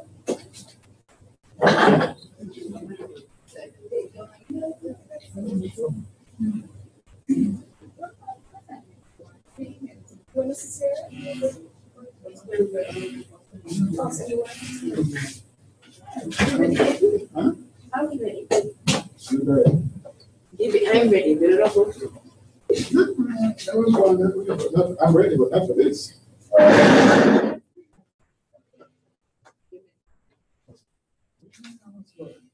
You guys start. Come, I have things to do. You guys. Good evening, guys. Are you back? Is anybody there? Dana? Anya is there. Okay, Anna. Zana? Yes, so they're gonna. So we'll be presenting to Anna. Anya. Not a problem, I'm ready. You ready? Okay. And In conclusion, right? exactly. Are you all gonna let us finish here? They can't see. All right, guys, we'll be presenting on the topic vectors, and we are David Nicholson here. and Ingrid Galbraith. And Mr. Nicholson will be there. right, and I will be doing the CSEC section of vectors. Right, I guess we all know what a vector is. Here, please. Please, I'm gonna start with them today. Learn from our mistakes. You know what a vector is? Annie, can you see that definition? Yes, I can. Okay. Any questions about it? A vector is a vector quantity has magnitude and it acts in a specified direction. Is there anything I missed that you want to add? Nope. No. Okay, great. So let's say we're talking about vectors here. So if I say Zana is driving down the road at 5 miles per hour, is that a vector?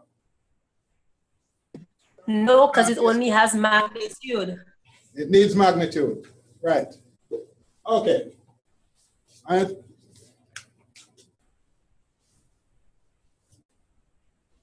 All right. So the question, we're looking at vectors, and it's in the second part of the CSEC paper.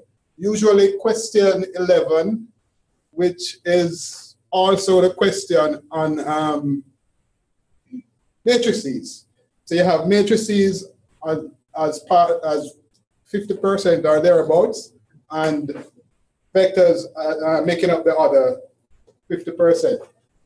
As you can see from the graph here, the average grade on this question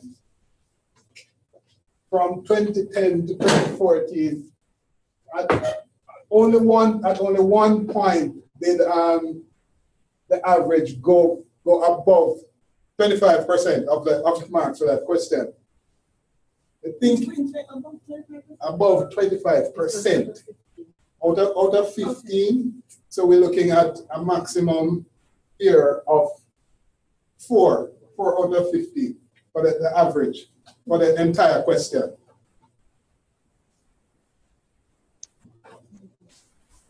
The question usually test the student's ability to combine vectors. In 2010 and 2011, the question tested the student's ability to combine vectors and write expressions for given vectors. And in 2010 and 2013, we're looking at a little bit of geometry was introduced here to determine the geometrical relationship between vectors. Solve problems in 2011 and 2013, resultants in 2012, and also sketch a relative position of given points. Can we look at the question for 2010, 2011? All right. Can you see the question for 2010 or 2011? Yes, I can. Okay. Barely, but I can. You can discern what it's asking, yes? Yeah, so, yes, I can see that. Okay. All right, so the question was to look at this parallelogram and where the lines were represented as vectors, and you have to write in terms of the magnitudes, the vectors. So we wanted this vector wy, which would be v1.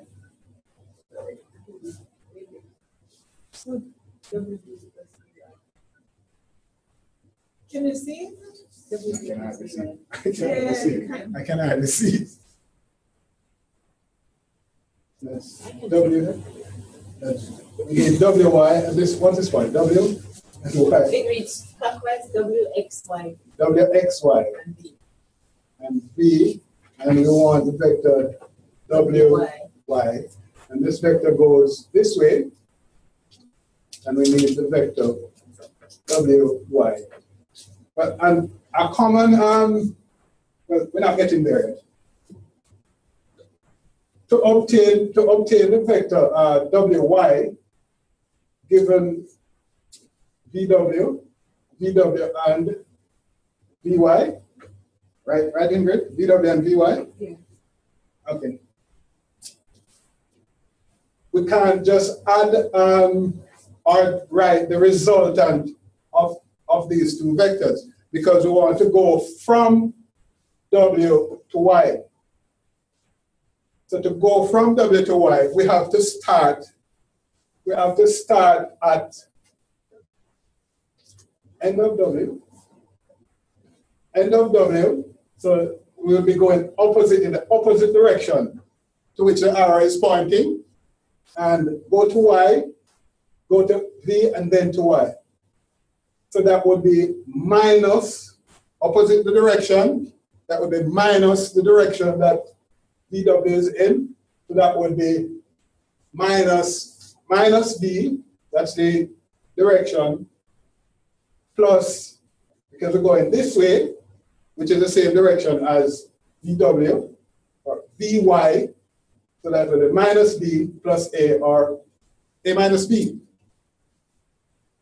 And of course, the result, that the direction we want to go is this way, from the tail to the head. Yep. So that would be, so that was a thinking for this question. What was noted, I'm jumping all over the place, you know, for continuity. What was noted is that a lot of the students did not observe the fact that to have a vector from W to Y, you had to go via V. What they did, they just drew the resultant instead of using the direction.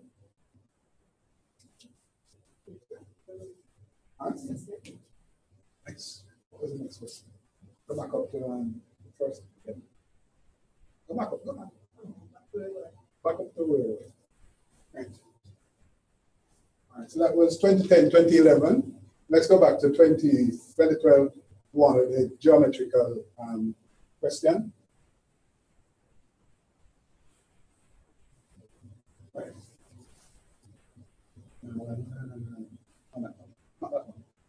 The one where the students could determine 1/3. It's the same one. This one? It's the same 2011. The same 2011? No, this one says a ratio 1 to 2. But there was. Yeah, 1 to 2 is 1/3. This one. Right. Right. In this question, in this question,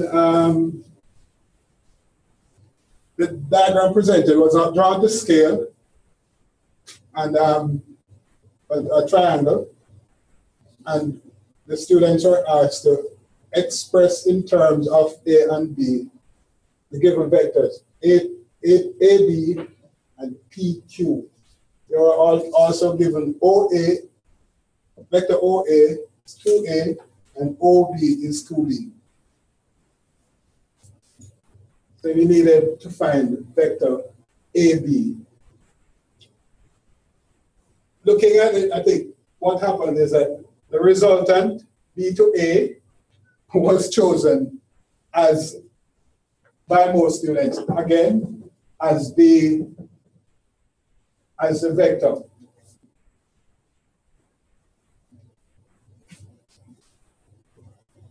So what was required though is the vector from A to B. So to get from A to B, you had to traverse A to O and then O to B. As I think you can all see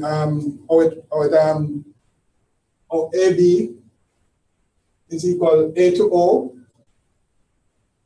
plus O to B, which is the reversal of direction OA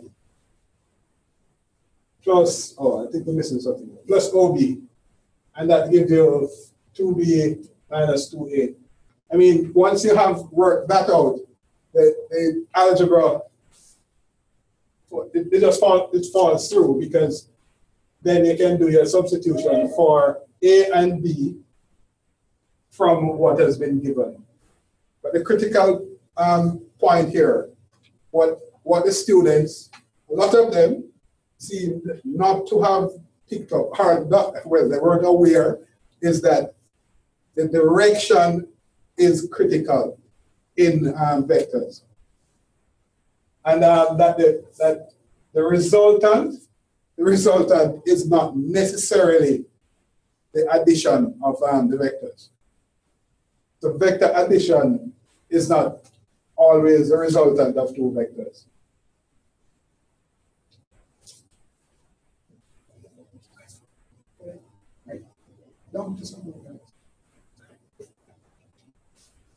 Okay, possible student thinking. Well, as I've just said, in addition, in adding two vectors, students ignore vector nature and just add magnitudes. And some students realize that vectors are different, but just don't know how to add them and have no feeling for what the resultant might be. So just look at the numbers. This one is 2 and this one is 1. So 2 plus 1 is 3, rather than going in the opposite direction when asked. And if they know about the tip to tail, they add the vectors tip to tail and then draw the resultant in the opposite direction.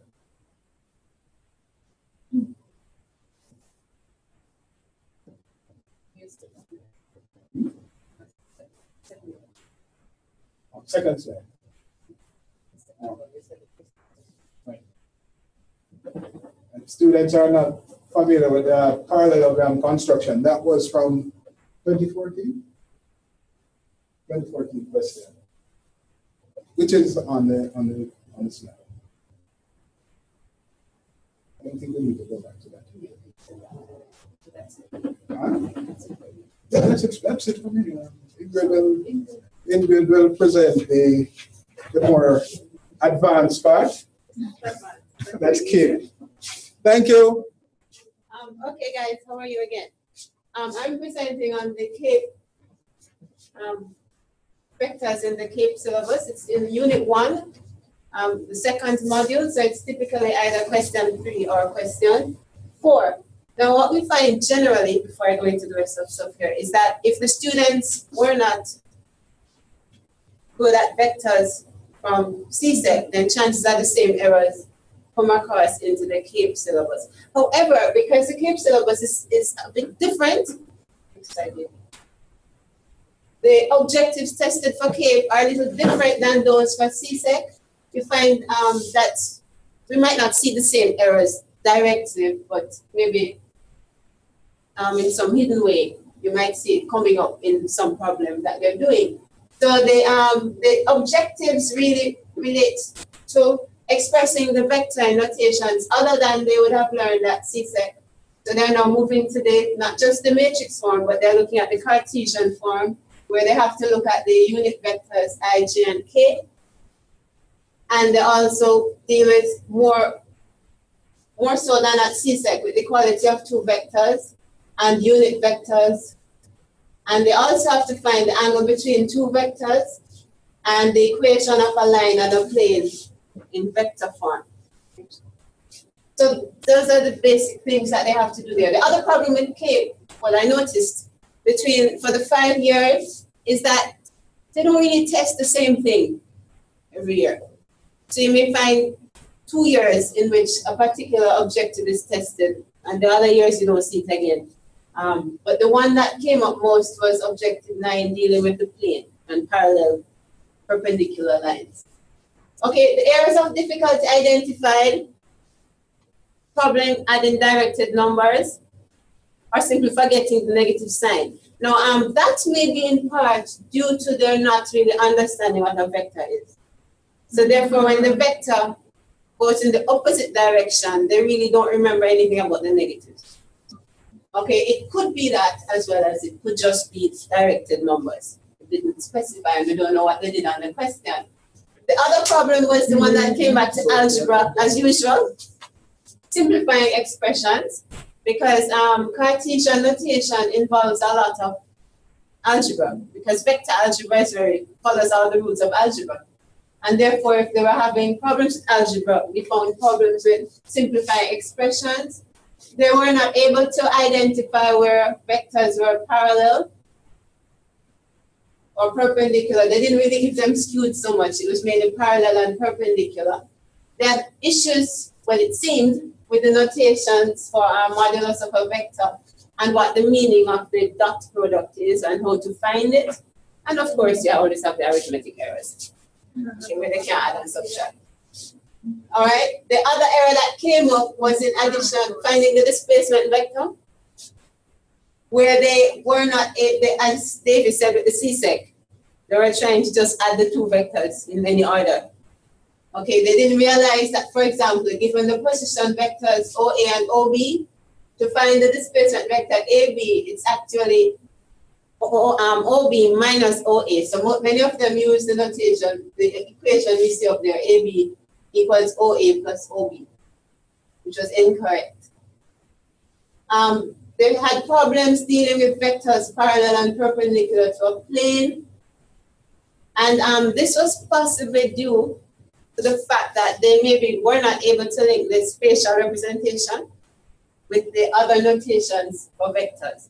So they didn't quite know what the plane looked like relative to to a vector perpendicular to it and how to relate the two. So they possibly had some challenges there because they couldn't visualize and relate to the actual notations that they had learned. The relationship between the vector and the Cartesian of the plane linked to the one before, and the angle between vectors. Okay? Angle between vectors, again, deals with the direction of the two vectors. So if they're not really certain how the vectors relate in terms of direction, then they're going to have problems finding the angle between two vectors, because that angle is very specific and depends on the direction that the vectors go in. Also, I think there was evidence that some of them were simply trying to apply a procedure rather than showing any real understanding of the thing. They knew the equation, and they were not able to reason further than the equation, so they put in the wrong things into the equation. All right, here now we have some of the questions asked. This was the one, question 3A and 2011. This was the one where they had to find the value of the dot product, A plus B dot A minus B. The report said this was generally well done in terms of knowing what to do. But then the vector algebra, I think, was where they kind of fell down in this question. Also, they said, although most candidates or many candidates did it very well, they said that some, of course, did not know that they should put in the A1, A2, A1I, A2J as a substitute for A, and the B1, B2, B1I, B2J for B, and instead put in the modulus, which actually refers to the length of the line representing vector A. Okay, so they were a little confused there with notation, and possibly, as I said before, we're really just trying to apply a formula that they learned in class, not really having any conceptual understanding of what they do. So they just tried to put in stuff into the equation. The other one, again, this was where, if 2A minus A equals 11I, determine values of A and B. This was where the vector algebra affected some of them, and they were not able to complete the to find the values for A and B because they messed up with the algebraic operation. Next one. Okay, this one dealt with the angle between two vectors. They did the first two parts very well according to Kate. Most of them were able to do B1 and 2, but B3 was where some of them fell down because they could not determine the angle between P and Q. They said some of them used the diagram, but forgot to add the 90 degrees. Maybe again because they did not recognize that the direction of the two vectors was important, and therefore they were choosing the wrong angle. They were dealing with the wrong angle. So they were not able to do this part 4 very well, the angle between P and Q. All right, the other one now is the one where they asked them to relate a particular vector. So part 1 was done very well, they said. Everybody could write it in the form xi plus yj plus zk. They knew what to do. But then part 2 and 3 were poorly done, except for those who got part 2 and could move on to part 3. Hardly anybody got part 3 done. Okay. Part 2 was the problem with spatial, with recognizing what the thing really looks like. So they could not really understand that the plane would possibly, let's say, be horizontal, while the other one would be, well, the vector R would be perpendicular to it. So therefore, anything, any of the lines AB, BC, or AC could be used to show that the plane was perpendicular to the vector, but they did not pick that up, and therefore they could not finish the question, and hence could not move on to part 3. Generally, what we found is that the representation of the vector and what it really means was a problem. In other words, although they know the definition that says that the vectors has a direction, they were not able to relate that direction to the other representations of the vector. For example, the matrix representation or the Cartesian representation of the vector. And because of that, they had difficulties doing the resultant vectors and the relationship between perpendicular parallel vectors and the plane and another vector. That's basically what we have. Thank you. Very good.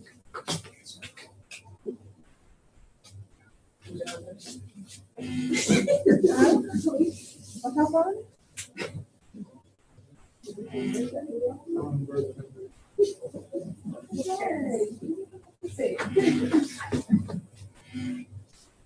All right, guys, presentations are finally over. Give us a clap. Good job. Good job.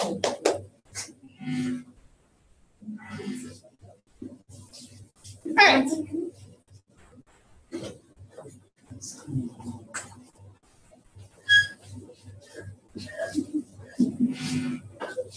All right, so who do I have now? Zana Zana, is Yeah. okay, Carlene? Yes, miss. Anya, do you want your grades? No, okay, fine. Fine. Ah?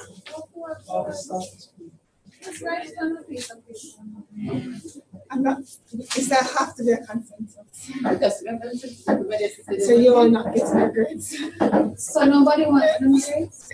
If they want them. I'm sure they're gonna want it. You guys don't want your grades? It's okay with me. I want that. It's okay. All right, so do we want our grades now? Yes, Yes, miss. certainly.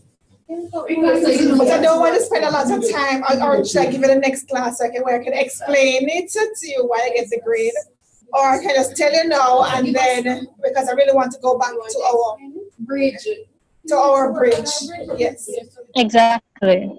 So I would have to, if it says one of two things, did I just tell you now and then, or wait until the next class and I'll tell you and explain why you get what you get? Because I don't want to spend it all the time. I really want to get back to the bridge and I want to cover some things that I have outlined. What would you prefer? You want me to just tell you today or wait until the next class we can discuss a little bit further? Just tell us now. We're already in the. But we're there already, so go ahead. All right. So to be honest, I don't even have to look at my book because I know that I think the main thing that I think that the presentations were generally very thorough. I was very impressed with the presentation. Only one group got 6, but the other groups got 9. All got 9.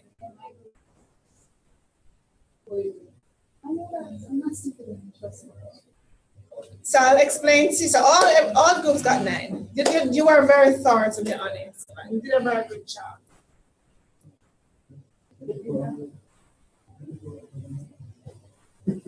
Any questions? All right. Understand out of 10.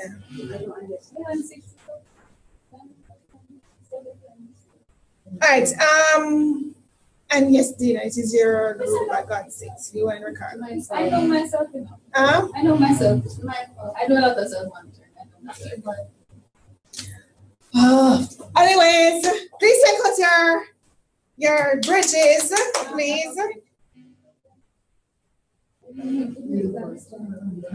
But I was very impressed with the presentations. Very, very, very impressed. The guys did a good job. You were thorough. Very good job. I didn't waste my time. I actually studied some stories. So. I'm not hearing my students online. Are you there? I'm here. Zana, are you there? Curly? Yes, I'm there. Carlene is here. Okay. Sabina, Gefa is not home yet, but she'll be there soon. Okay. Okay, so as I said before, you all did a very good job, okay? And we're going to now take out our bridges, so we're going to look at those right now. I don't believe that you guys don't have any bridge. Please take out your bridges. I'm ready. Come on. You're supposed to finish them up or something, so we have them for today's class. Hi, boy. That's what we need. You know, you are really like that. But once you become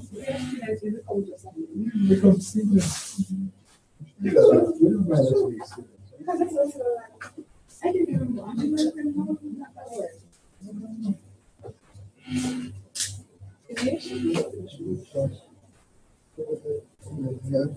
Something was sitting. It was okay. Something was sitting. All right. Who wants to show their bridge first?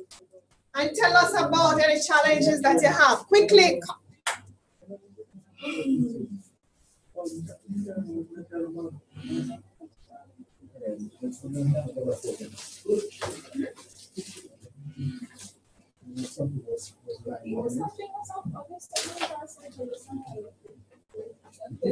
We have a flat bridge. Are we ready? Sabina, are you there?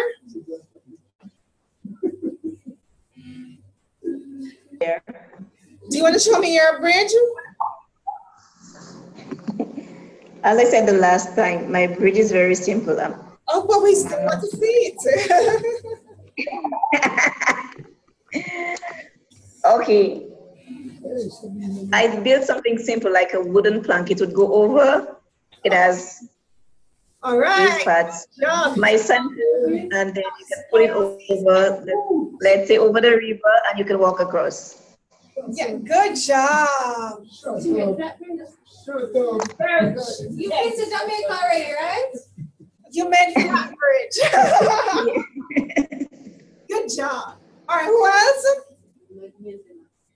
Come, you guys have to show yours too. You can't look at the ones online and you don't want to show yours. Diane, you're next. Then we're gonna talk about that. Good job, Sabina. That was very good. Very, very good. I don't have my bridge. I don't believe you. Carlin, where's your bridge?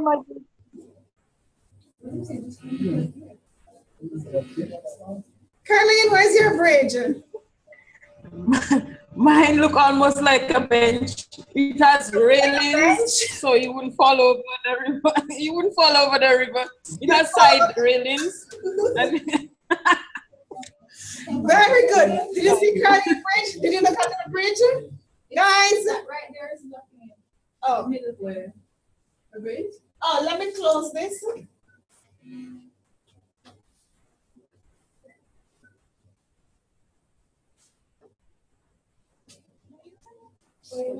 Carlene, show them the bridge again. Look at Carlene's bridge. Hold it up for us, Carlene. You need to put them a little bit more to your face. Okay, this is my bridge. Right. That's her bridge. All right. So we're going to talk about the different bridges. Good job. All right. Anya, you're next. Okay, unfortunately, I did not know we were doing this. No, because I'm not at my last class. I wasn't home, so the bridge is at that place. So I'm sorry. I can bring it Friday because I'll be back there on Friday. Oh. All right. Who is next? All right, so Mona, we're ready for you.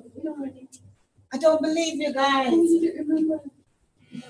But Ms. McArthy, my bridge wasn't so spectacular. You see, like almost like Sabina's own. It's not about it. Just had like the parallel straws, and then just like about 2 of them on the sides for the railings. But I'll bring it on Friday. Just proof that actually. Good. I'm sure that Tasha and Jeffer and who else am I missing will have their bridge also. All right. Yeah, Jeffer has one, so I guess when she comes in, she'll ask her. Okay, she has a bridge. What about Tasha? She has hers? I'm not sure. I'm not sure if Tasha will be able to log in because she has to take care of something at home. So where's Zana? I'm not sure. Okay. All right, Mona, come and show us your ham because we can't wait any longer. This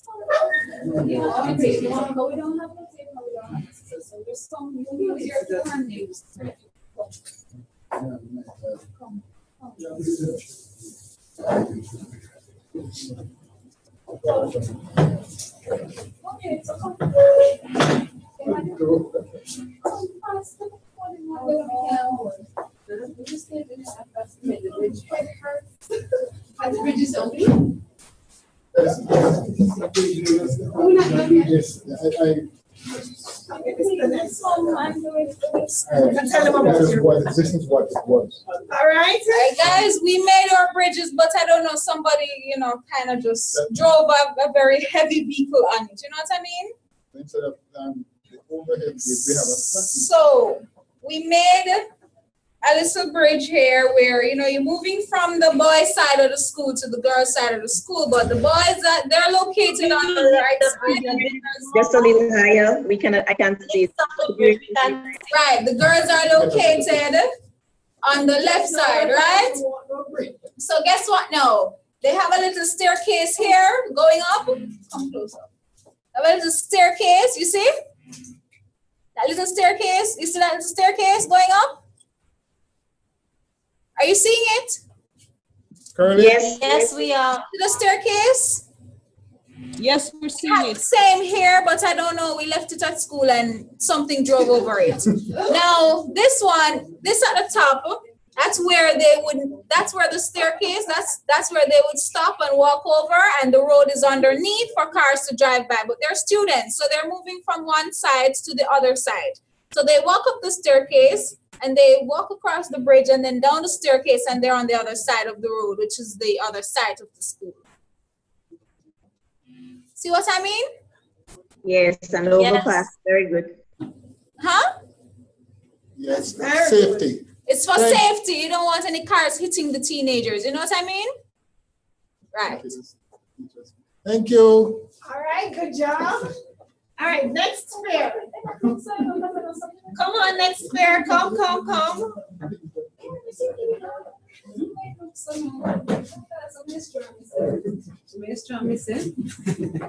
Hi guys. This is our funny looking bridge. We were just thinking of how we normally see bridges look with the frame on the side. So we made the frame on the side together and put it up, and then the flat part to go over. We didn't quite finish the support under the bridge. Everybody can see that? Yeah, we can. Okay. All right, good. Now, the question is now,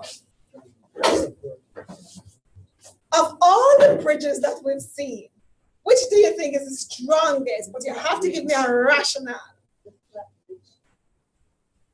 Of all the bridges that we've seen, which do you think is the strongest? Because, and why? Don't vote for yours because I voted for yours. You have to be able to tell me why yours is stronger. Which do you think is the strongest and why?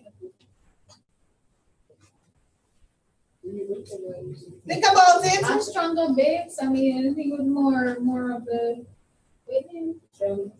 No man, the stronger base that they use in the straws like blocks with cement and steel. So instead of stronger base, then they don't have too much on that for the foundation going up. Then, but I'm not sure what kind of bridge that.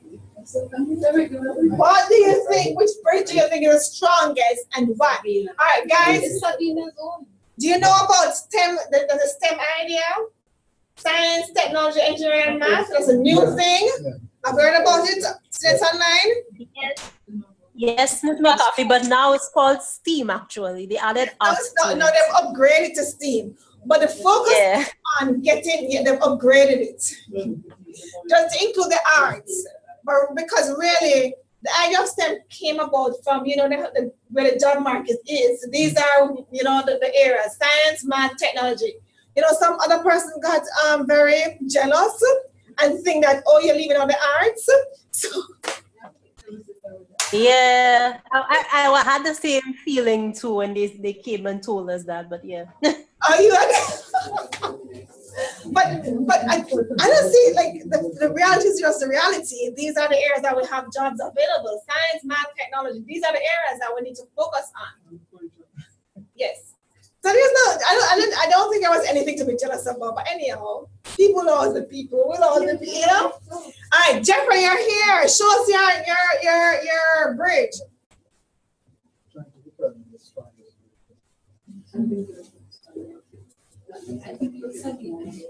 Can you see? Wow. Yes. No, you need to stand careful so we can see better. Yes. Let's stand so we can see. And show us how you work it. What I did was I connected the straws I connected the straws. I made triangles, as you can see.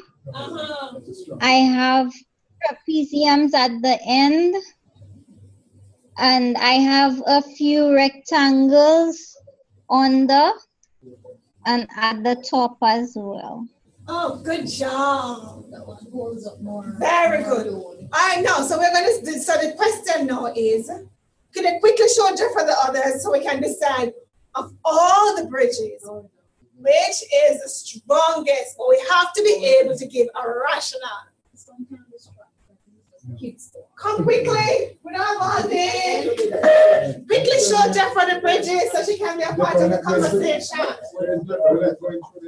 Quickly, but those of us who have seen all the bridges, we should form an opinion by now and write our rationale. Hey, Jeffer. All right, Jeffrey, So here we yes, you're seeing our little staircase right there. go. Man, you can't hold the bridge. A little higher. Okay, you're seeing our little staircase here. Yes, yes, I can see. That little staircase. So we have, right. So we have a school, we have a a school where you have a female section and a male section. Over in the male section, that's the left side, female, right side. The road in the middle? No, Through here. the road, there's a road, of course. Now, the students, you don't want them on the road to get hit by a truck or anybody that's a careless driver. So you want them to walk on a staircase to reach the other side of the school. So they're going to walk the staircase, go up on that little bridge and walk over, go down, and they're on the other side, which is the other side of the road, right? Yeah. So our bridge is not really strong. It's just for legs. Okay. Yeah, It's not built for vehicular traffic. All right. Sabina, quickly show yours quickly so she can see them. This is okay. That is Sabina's. I'm not hearing you, Sabina. We're not hearing you. Sorry. Yeah, she saw it already. It's just a flat area and the railings on the side. All right. Good. And this is the Ricardo and Ingrid's bridge. Good. And but look, interesting fact here, you know. All right. Caroline, go ahead. Quickly show off your bridge. Okay, this is my bridge. It has columns, concrete columns. That's what it's resting on, and there are railings on the side of my bridge. All right. Who else? Need to go. Zania is not here.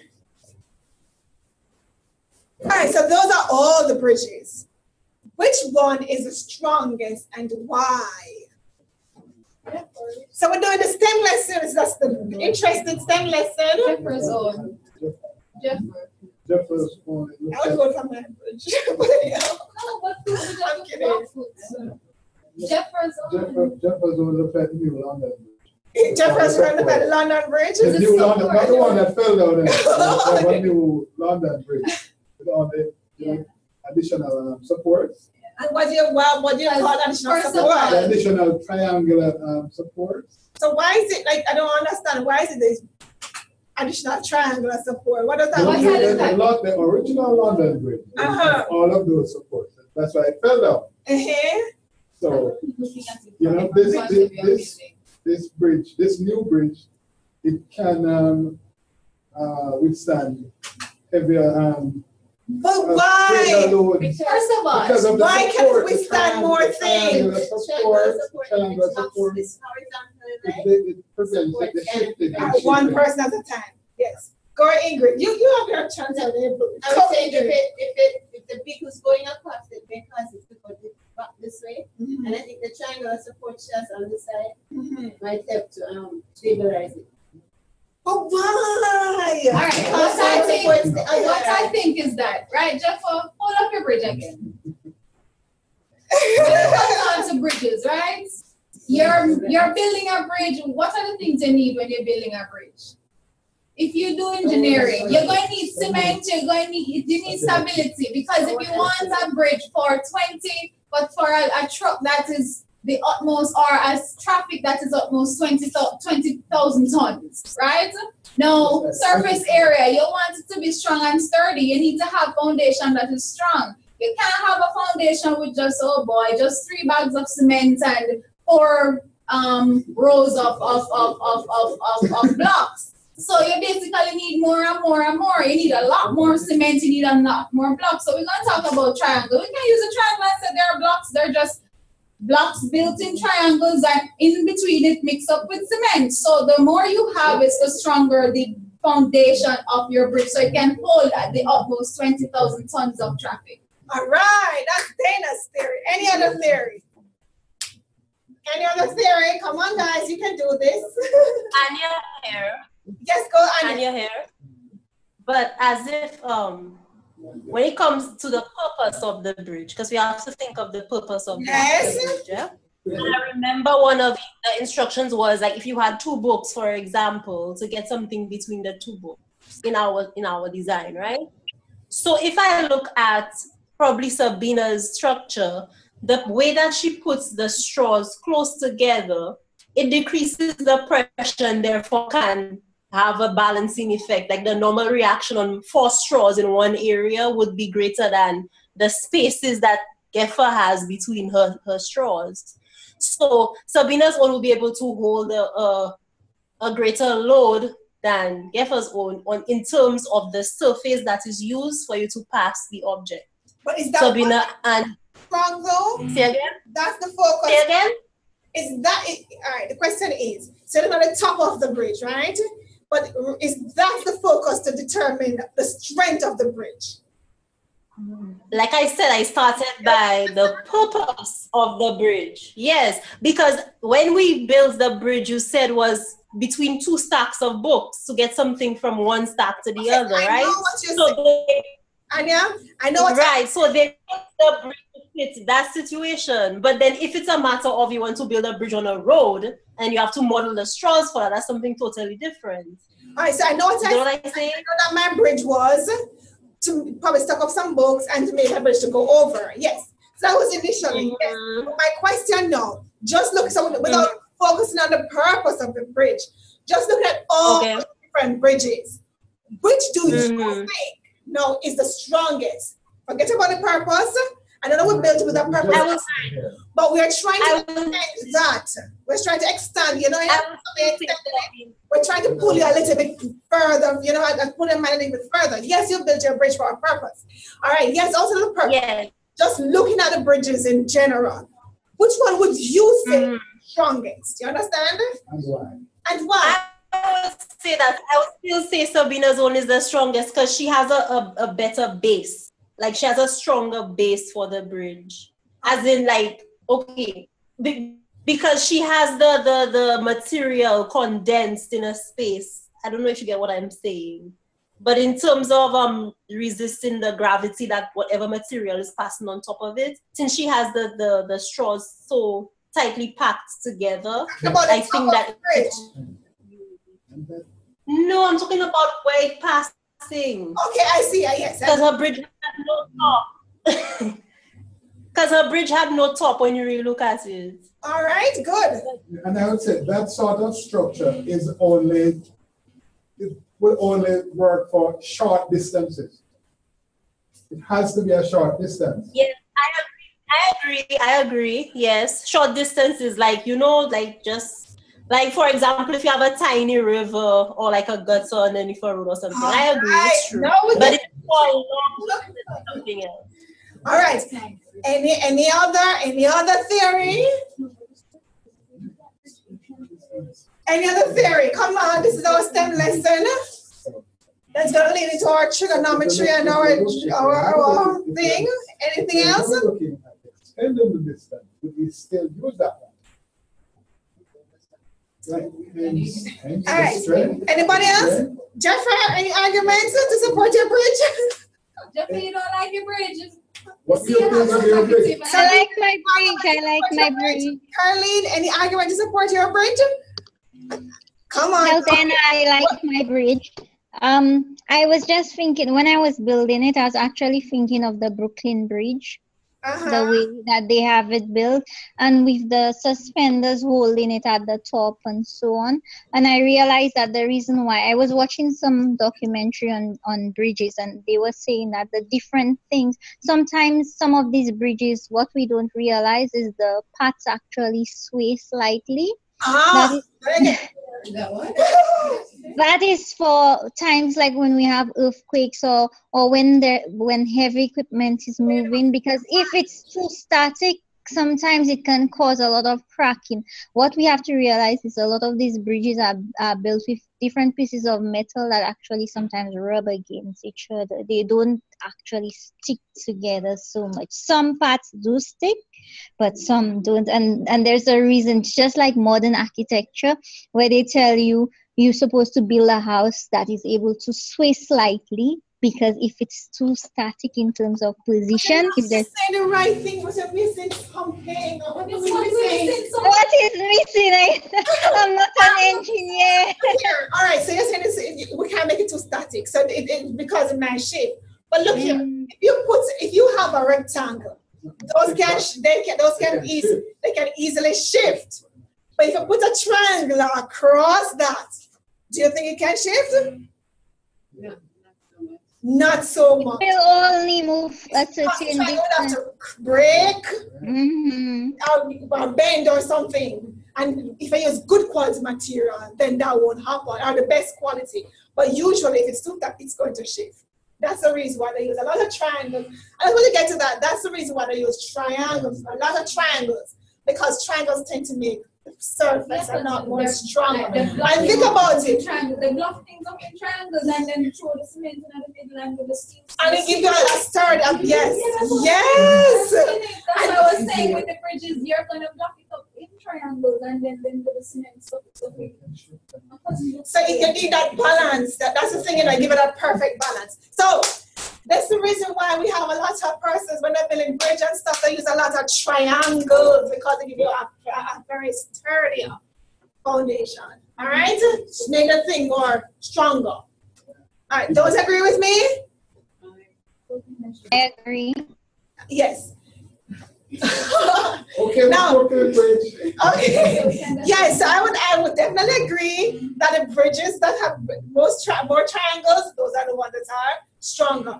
And I want us to look at this now. This is leading into our trig lesson as to the rationale. We just had one of those lessons out, the rationale for understanding Pythagoras theorem, why this is important. This is Miss, why we're using trigonometry. This is it. The engineer, they have to know. Now look at this. I can give you another scenario.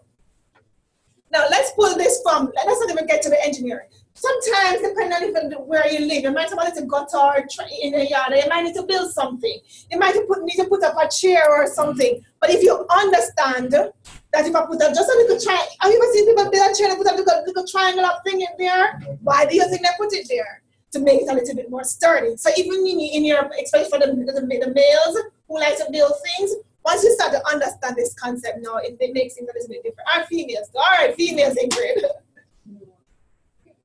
Yes, what happened? You're thinking. Okay. So once you start, yes, so that's the whole idea. That triangular make the thing a lot more durable. Look at you looking at that space. You don't understand it? Okay. All right. Now, so the engineers know there's certain facts that we know about triangles. So for example, we've proven the Pythagoras theorem. We've proven these different ratios that we have for trigonometry. We know that them work over time. So we're just saying that we're not reinventing. We're going to go through the Pythagoras theorem and lead into trigonometry. But we're just saying that we don't know this. You don't have to reinvent the wheel. What you need to do is just, if you understand this, you need to build a bridge or something, you need to calculate. You need to do some calculation, because another thing that is important is this. You're building a bridge, you have to have a budget. Agreed. You can't just cut material to see what work or what not work and what angle is it best for you to set. So what you have to do, you have to sit down and calculate it. But the length of it, so you have the length of, you have to do all of that calculation to make sure that you save the material and budget. whatever you budget for will make the bridge. Is that making sense to you? So we need some of those engineers. All right. Now, from our bridge, after we're doing our STEM lesson now, from our bridge, look at the rationale for it. I now want you to plan your lesson on Pythagoras theorem. Go ahead. How would you teach Pythagoras theorem? What? I just tell them. Just tell them. Yeah. All right, I give you 10 minute stops to plan a lesson on Pythagoras theorem. If you want, you can work on it as a group or you can do it individually.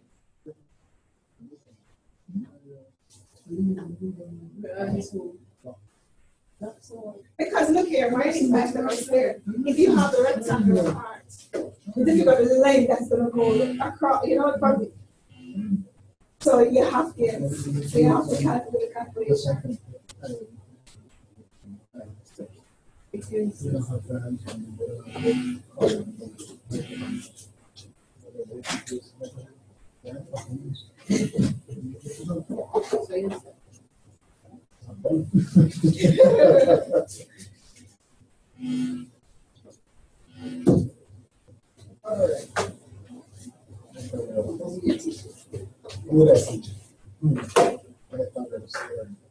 Come on, Pythagoras theorem is an easy lesson.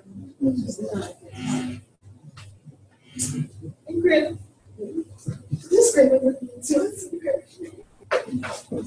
You're going to the internet, right? No, don't go on that. I want you guys to think. I'm thinking. What's the question? I'm thinking. What is the question? We don't listen to something else. See the jobs. Put application on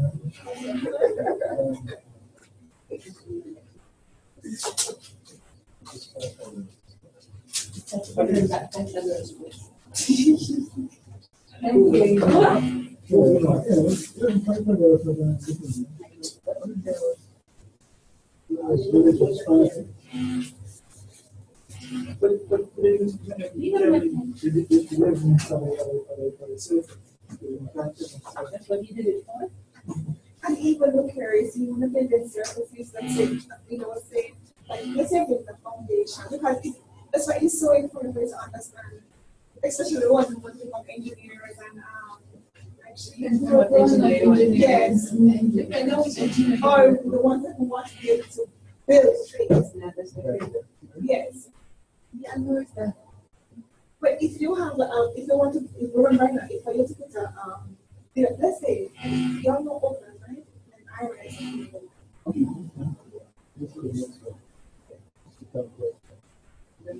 Oh, you usually go across the road.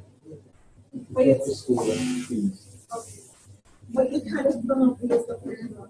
You need triangles that can be parameter. I don't see any other division.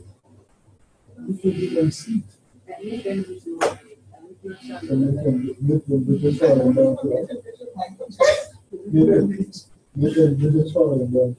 that's the thing, another those bridges, like the stronger, it's stronger and more durable, lasts longer. I don't see it.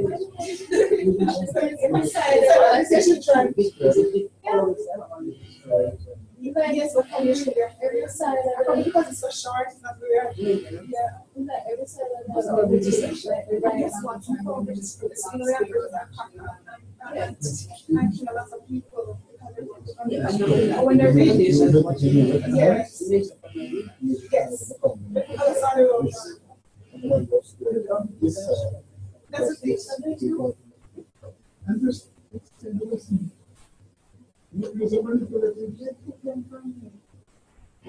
All right, again.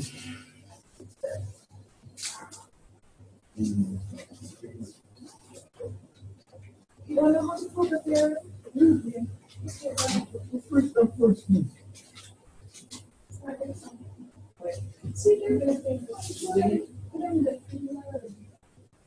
Need a smaller one. Need a smaller one. We need a smaller one.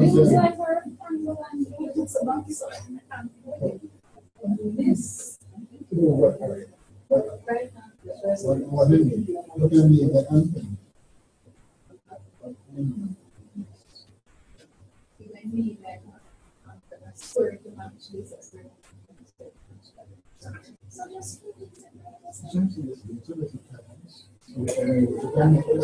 No, not those. Make a small one.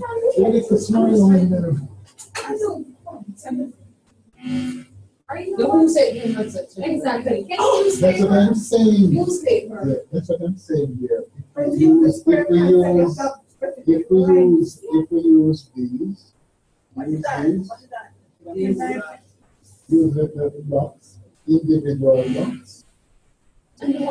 Individual. Give a term. Okay. And give a square on each side of the term.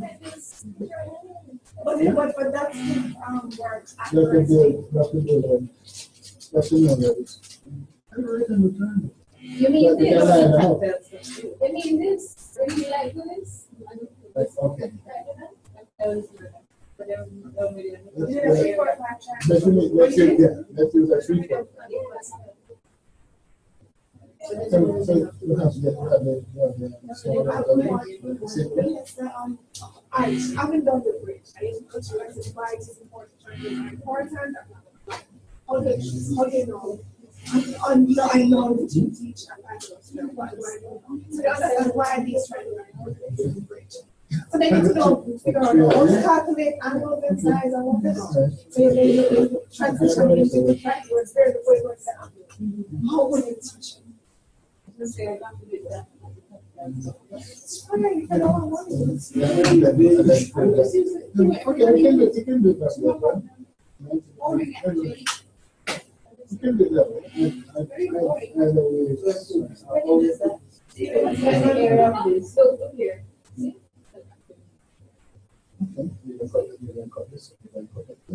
And you find that area on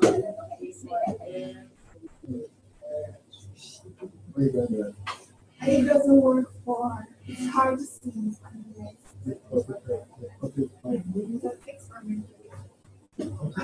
I bet from a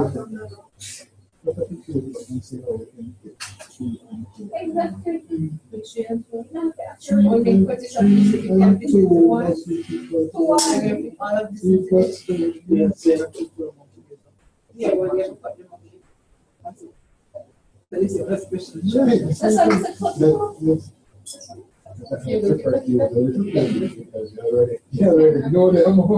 right, come, I want to see the lesson. Hurry up. You don't have all day.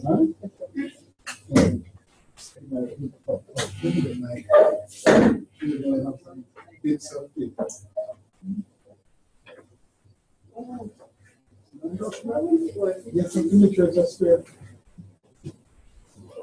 Get it to be a square. This on the side of the different. This A is square is actually a square. Yeah. That side. So that's another part. That little thing that you have in that side. That's not 90 angle.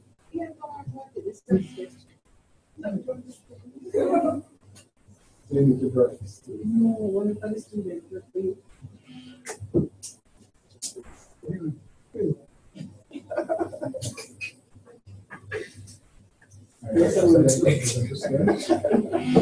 They like this actually. Yeah, they like it. It's only one that you draw. Try it sometime. It's going to work, but you're going to have it like 1 second. And you're going to have them trying to remember right now. You just in there. I would say,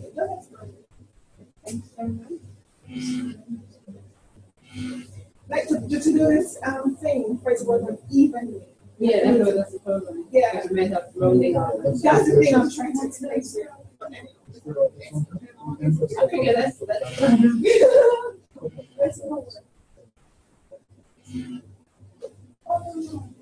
This here. That one. So this paper for that side. And this.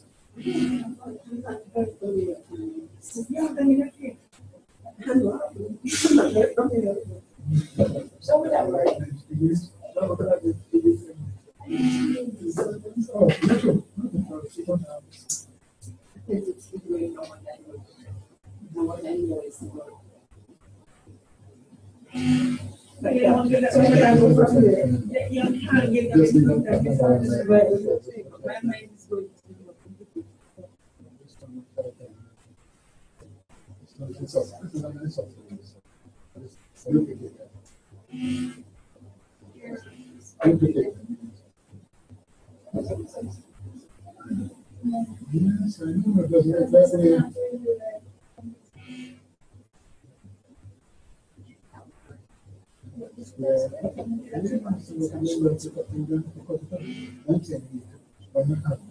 Second piece, this piece.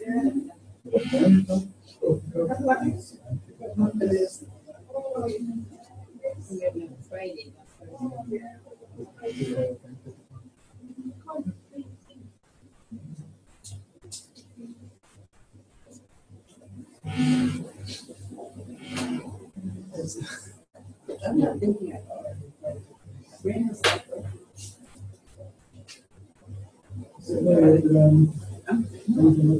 I'm thinking, experiment. I'm thinking,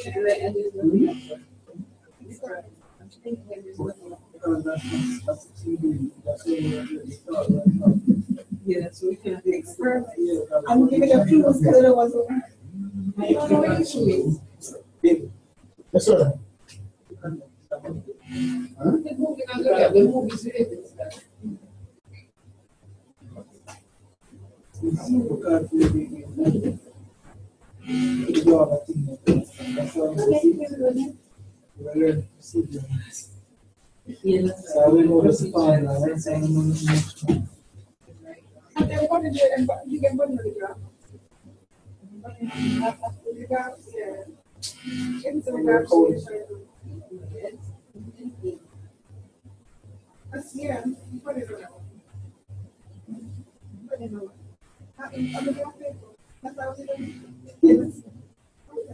I don't remember that. I'm thinking. I'm trying to do it. Yeah, because it's clear.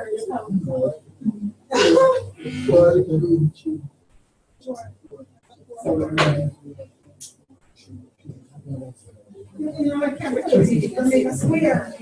But when it's there, it's more than half. Yes.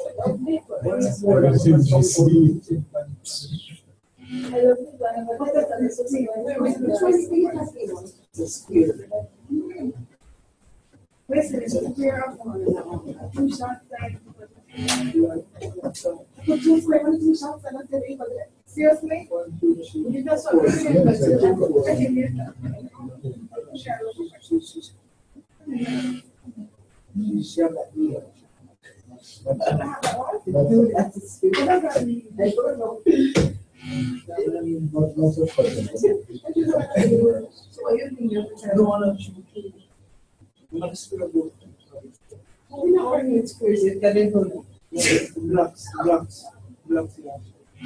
oh, so it's 2 years then? 2.5. No, because let me see if y'all listen this one.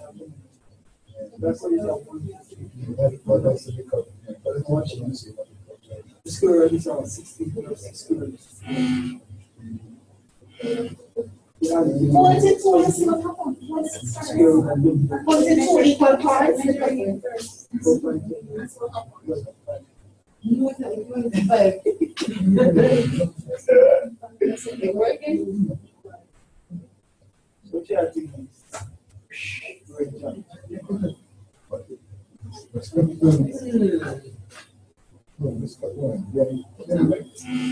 I wasn't positive. I thought this one would have been any other for the rest.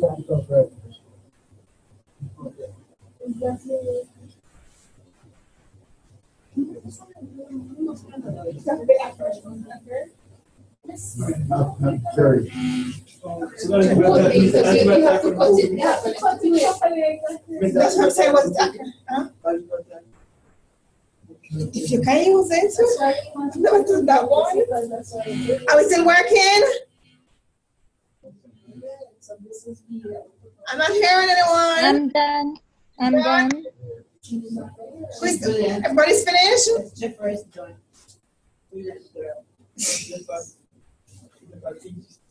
Everybody's finished?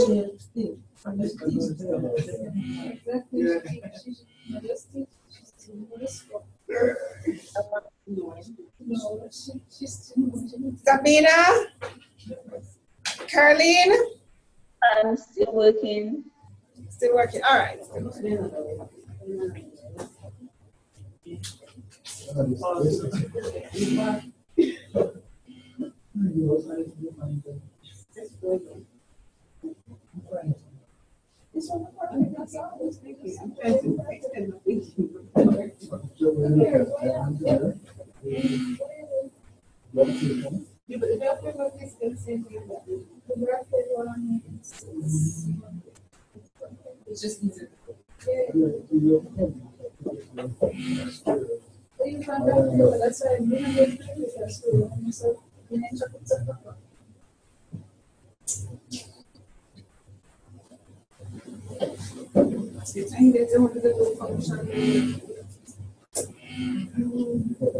Jesus Christ.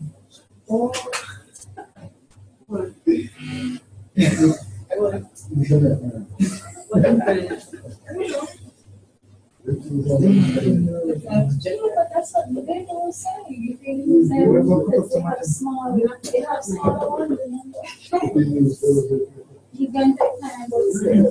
street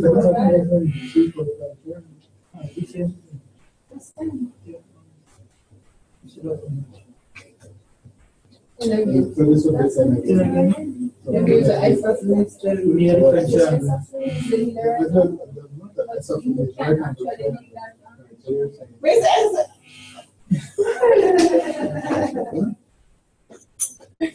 But there, it's different sizes. Right hand the triangle, but it is also, and it's something that's triangle.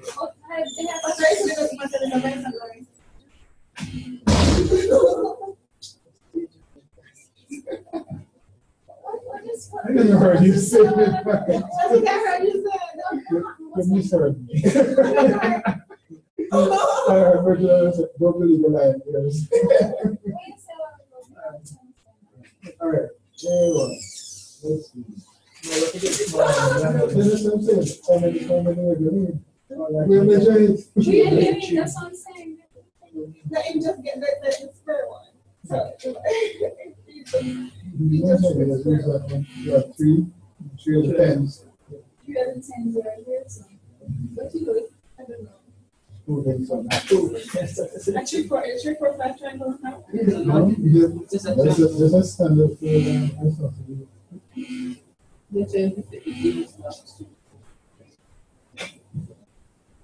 It's the nicest of this triangle. What if you write on the triangle? I'm saying this, but I don't know what. White and something. That's why I was saying, you see how many graph paper can you give me for put it in trade? Here you go. For you to do it, how you nice and straight. No, I didn't. No, but this whole way, I didn't start with the score. I didn't start. Why? Because it's not people support. Decide what you think. Both is another one. I'm sure you can finish it. So this is what? This would be what? 14? 10 plus 4. So this would be about. You have to make that. Yeah, but we want to write what's the square root of 4? That would have to be. Use a calculator. That's why I said you have to have a 96, 14.05. No, in the red one. My one is uploaded. Check it for the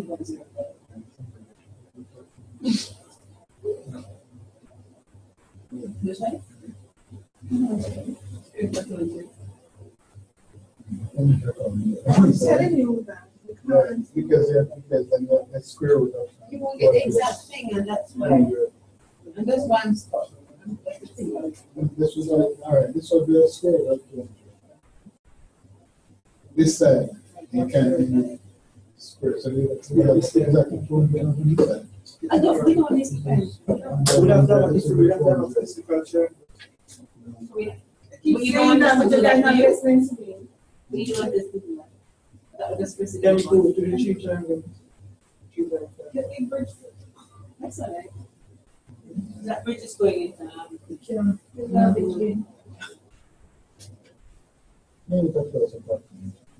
No, you can't give approximation. The way they is not exact. So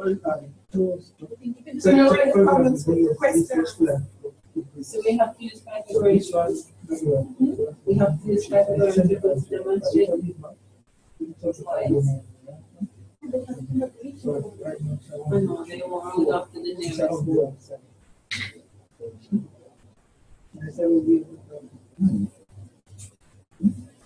So this is 100 and this is 14 by 14. This is close.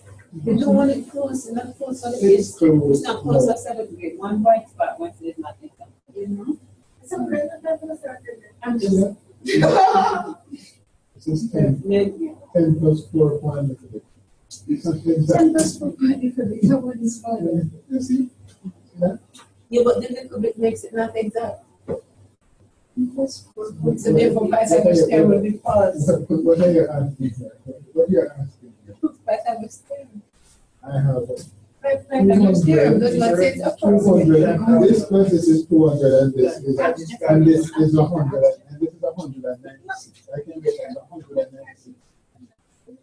This is 196. This is 196. Yeah, this is 196. This is 196. You're telling me that. 10%, 10%.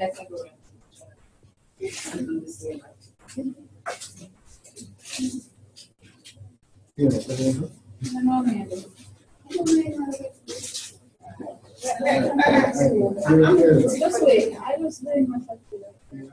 Just make me go ahead. Oh, okay.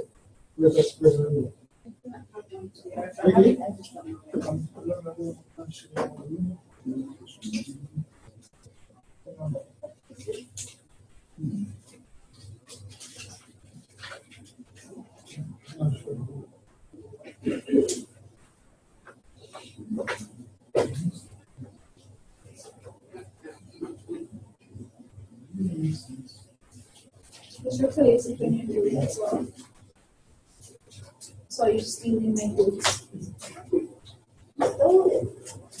Yes, dear. Yes, dear. I can see things in person. I don't know. So now you have the ethnicity children. You work for the government. I don't need spectacles. I'll finish marking.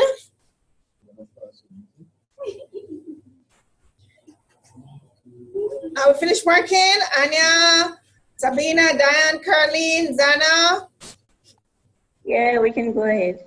Oh, we're still waiting on Mona a little bit, but just try to figure out if the guys are done.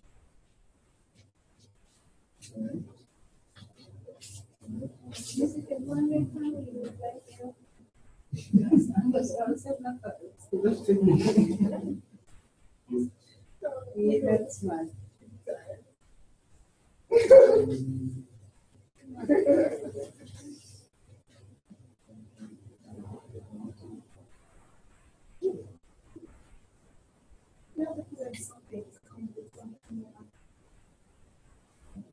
Before the same thing that I thought of.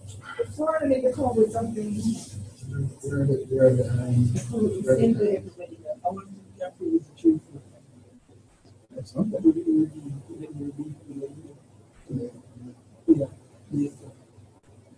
She's up to something here. Yeah. You have finished cut off? Yeah. Are we trying to fit them in now? With 3, 4, 5 days? I'm sure the 5 days are perfect. It's the same thing. It's just like you need the capital. Are we going long way? Are we going on?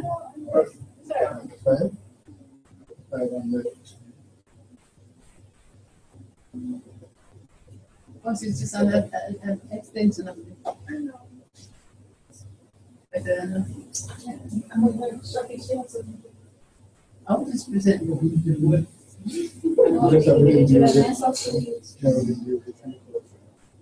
We using SSC? She uses. No, she's first one. I saw it's supposed to work here. The first one will be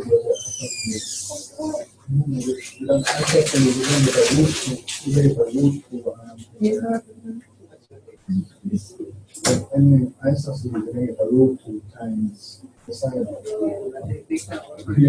root 2 thing. Introduce it.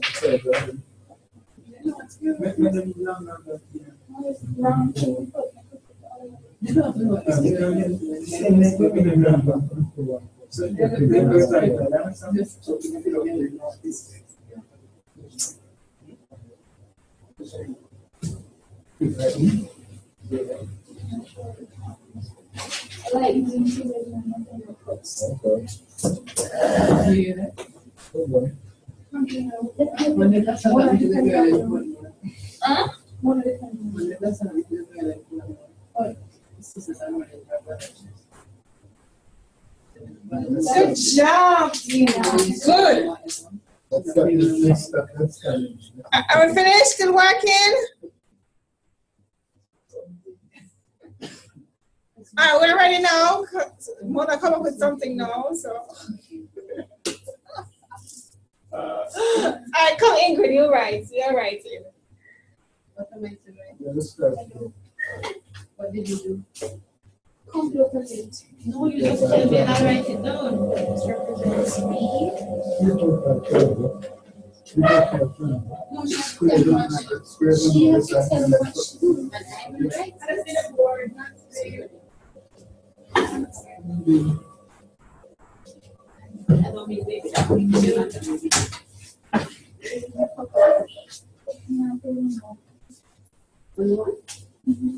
Who wants to go with that?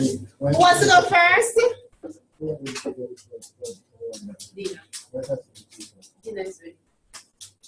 Dina, you want to go first? Go. Of course you know you don't. You allow your students to form a profile channel. Or you give your students. Hi guys. So wait, Dina does it? She'll work for any. Easiest to work for any. So this one, counting squares. Yeah. I use the graph paper, and you see that little thingy right there, right? Yes, we can. And you see the bottom, I labeled it B, and to the, what's that for you? The left, that's A. That's the opposite, yeah. And the hypotenuse, that's C. But what I did, I counted like the bottom, B, 3 squares, A, 4 squares up, and I just cut. So you understand what's going on here? Carlene, Sabina, Zana, Jeffer, Anna, everybody? Yes. Right. Now for C, it's the bigger part. So I got a square, measure it on a piece of paper, what? The width, the length, cut it out, you know. That's for the hypotenuse here, that's C. And you see it matched right there. See it matched here. And there. Then for B, of course, I made a little, see here? Same kind of square I made, see, matches. And I did the same thing for A, but I had to cut it up in that big square C, so you're not going to really see it. But let me just put a little piece of it so you can see. I don't have to show you that one. Do I have to? Right, I did the same thing for all three of them. Sun. Right, so C now, which is the biggest. So for the hypotenuse, I placed B in it, right there. Right, and I had to cut A few times. And it matched right there, right? See what's going on there?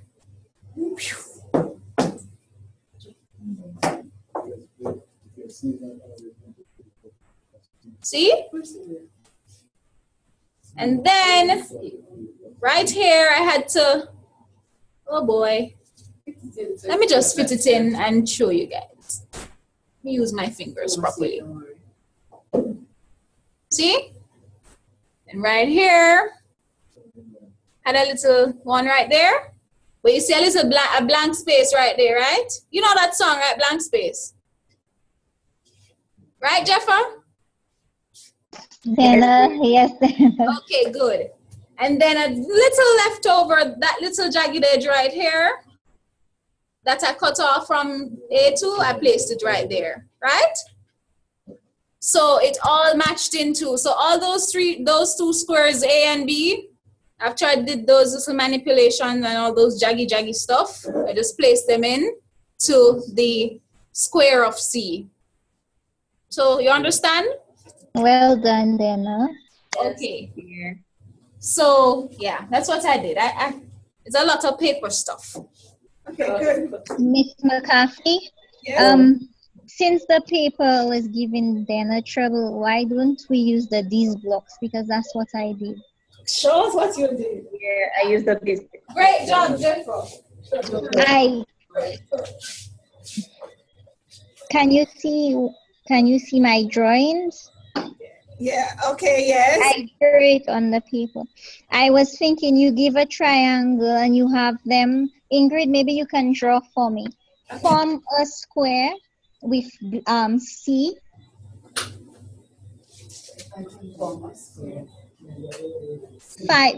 It should have 5 little squares in it. Huh? 5 little squares. 5 little squares in this? Yes, on each side. So yes, divide it into 5.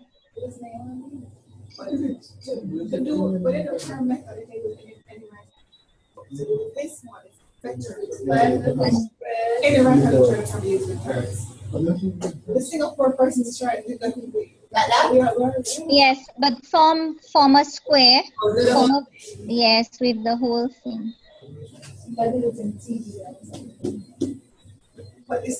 So you would use these blocks?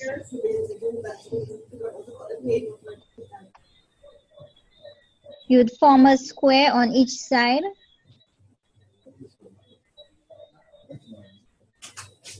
For B, you would have 4, yes. It's cut into 4 little squares of like 4 units. For B? Yes. It doesn't really matter. You know how you turn it. Right.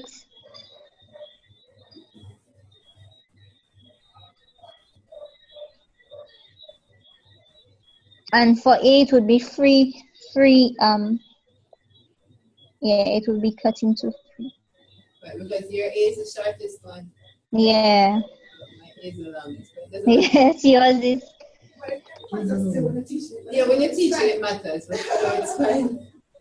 Yeah, okay. Okay, so what you would make them realize is that if you add this A squared, because since this was A, that means this is A squared, right?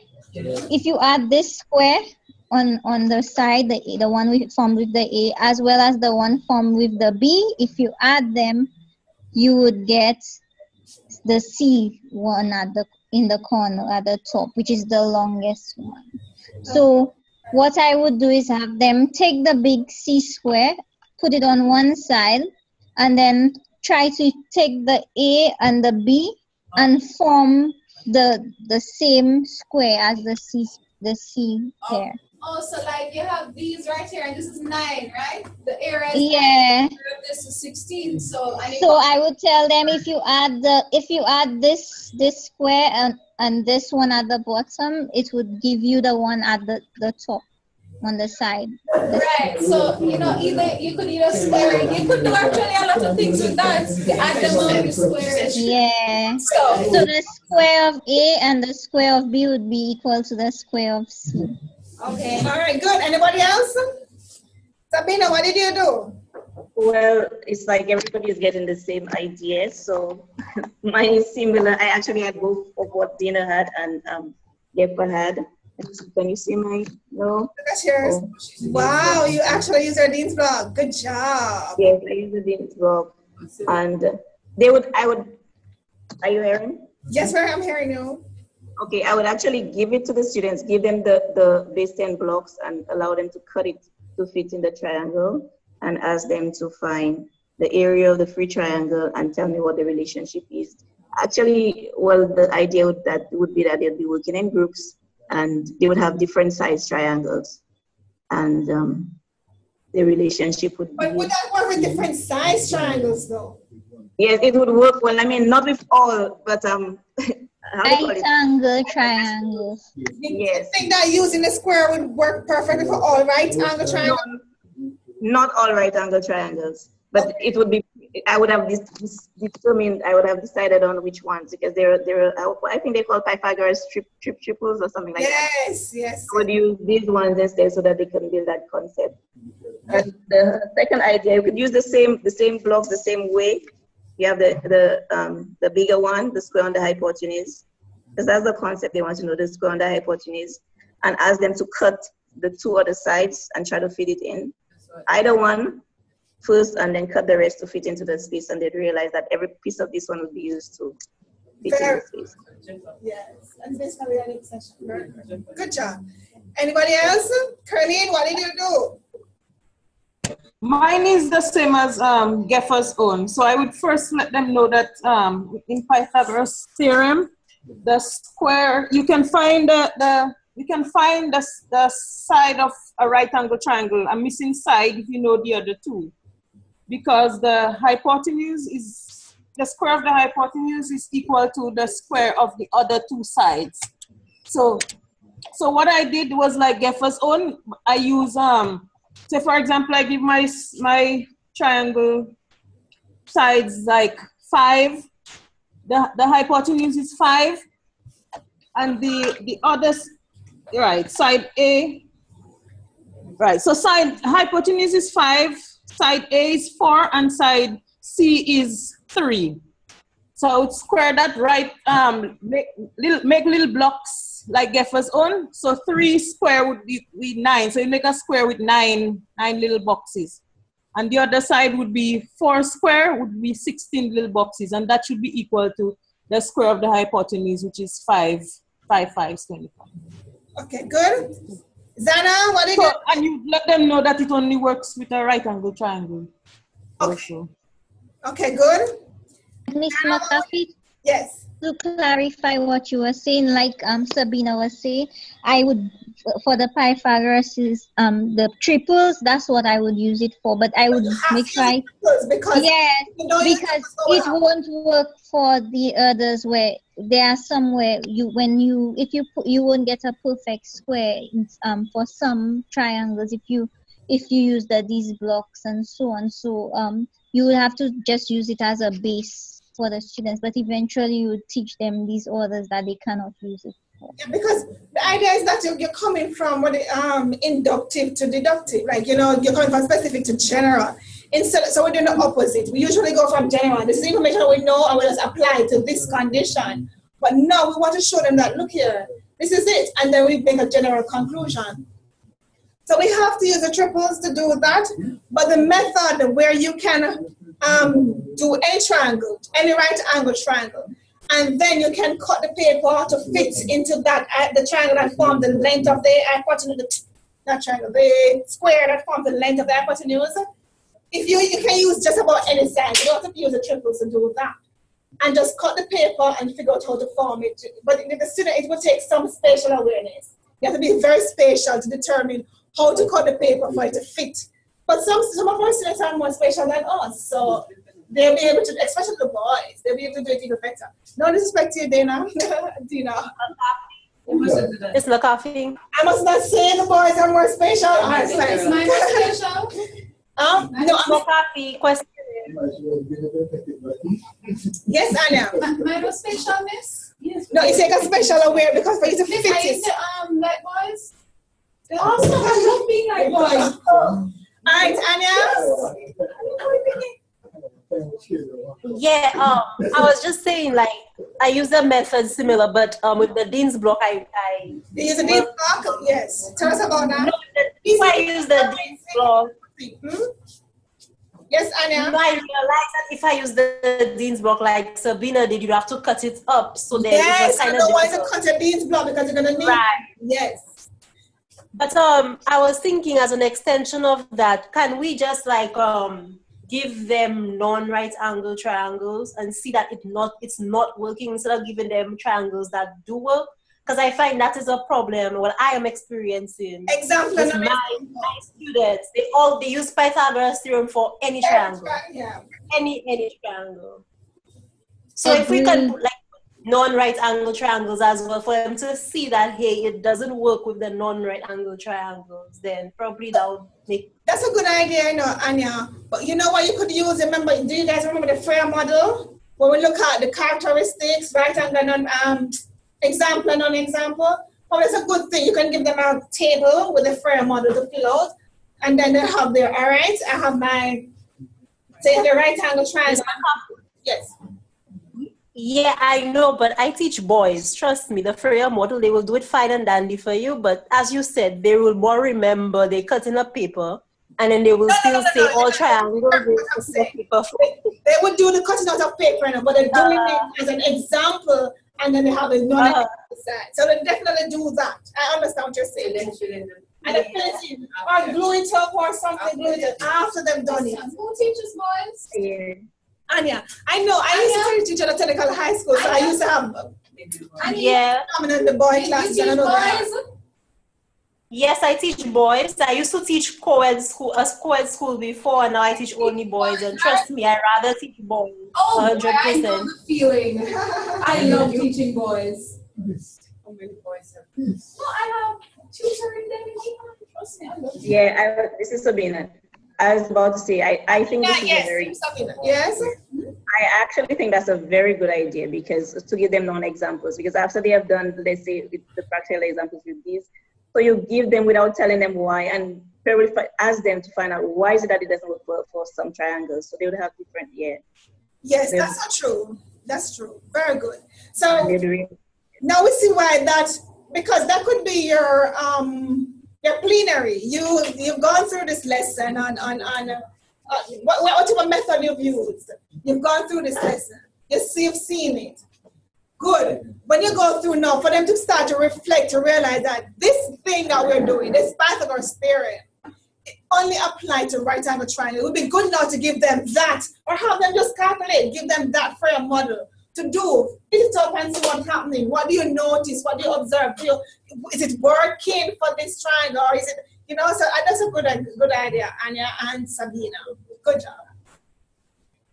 Now, any other comment or method?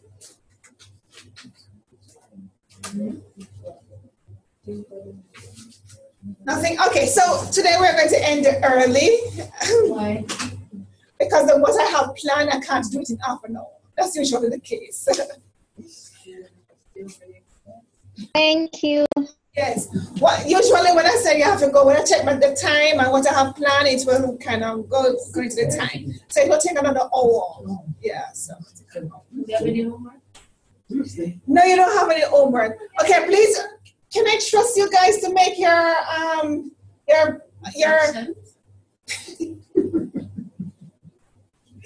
Can I trust you guys to do your geo boards on your own? Oh, you mean the circle? But you never gave us the instructions, miss. You sent the instructions? Oh no! Didn't send the instructions. Oh no! I didn't trust me. Huh? You can trust me. Oh no, I did not remember. Can I make up the instructions now? Sure. All right. Can you do it now? Okay, probably it would be a good idea for us to do it now because we should be able to do it in half an hour. Take what you, do you have them? Because, and then do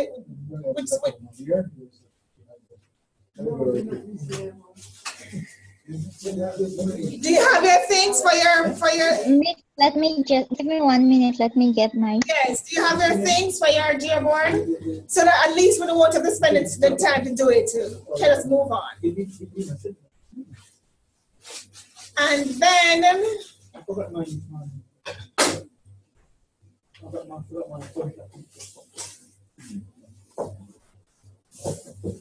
I didn't write it pretty down. Yeah, I found the pretty ones, but they cost 4 times as much. Well, that's stolen. We need to do a dance.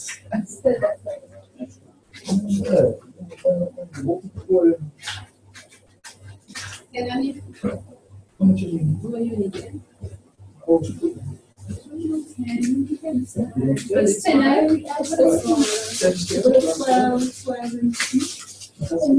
we're gonna make the largest possible. Okay, so the first thing you're gonna get a board, you're gonna draw the large. Where are my students? Sabina, Curly. Okay, I'll give them. So I'm gonna draw the largest possible circle. I can fit on this. You them something here. It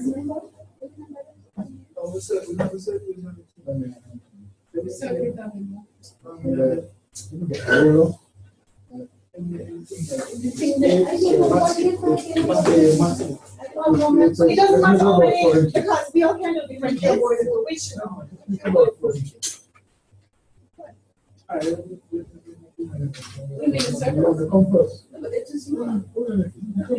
when you put it, remember you need to identify the center. So please, once you draw the circle, put that thumbtack at the center. That's important. All right, are we clear? Are we there? Are we here? On our board, we're going to construct the largest possible circle that can fit on your board. And please, as soon as you draw the circle, put a thumbtack at for the center. All right? Okay.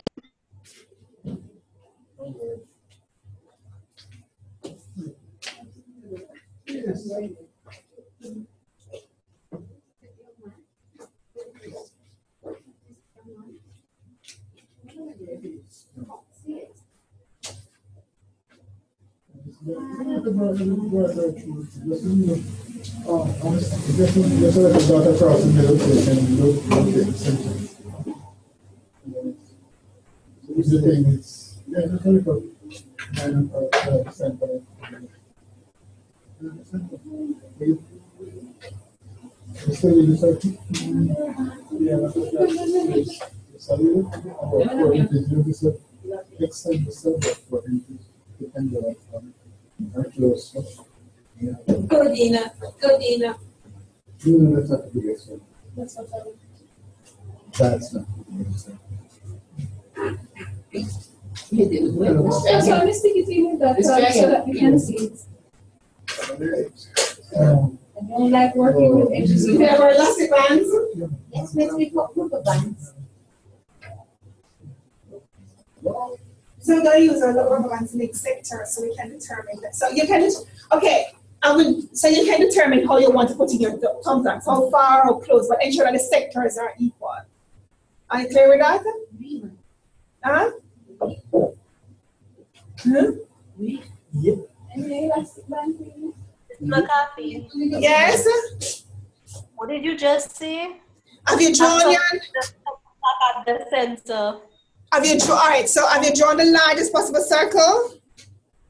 Well, I will make it, but yeah, what's the instructions? All right, so you're going to draw the largest possible circle. So the instructions are very simple. You're going to draw but I just want you to do it properly. The largest possible circle. Put a contact at the center. Once you've drawn it, you've constructed a circle. with a thumbtack at the center. Now, we know that that turn there, that complete turn is 360 degrees. Are we clear?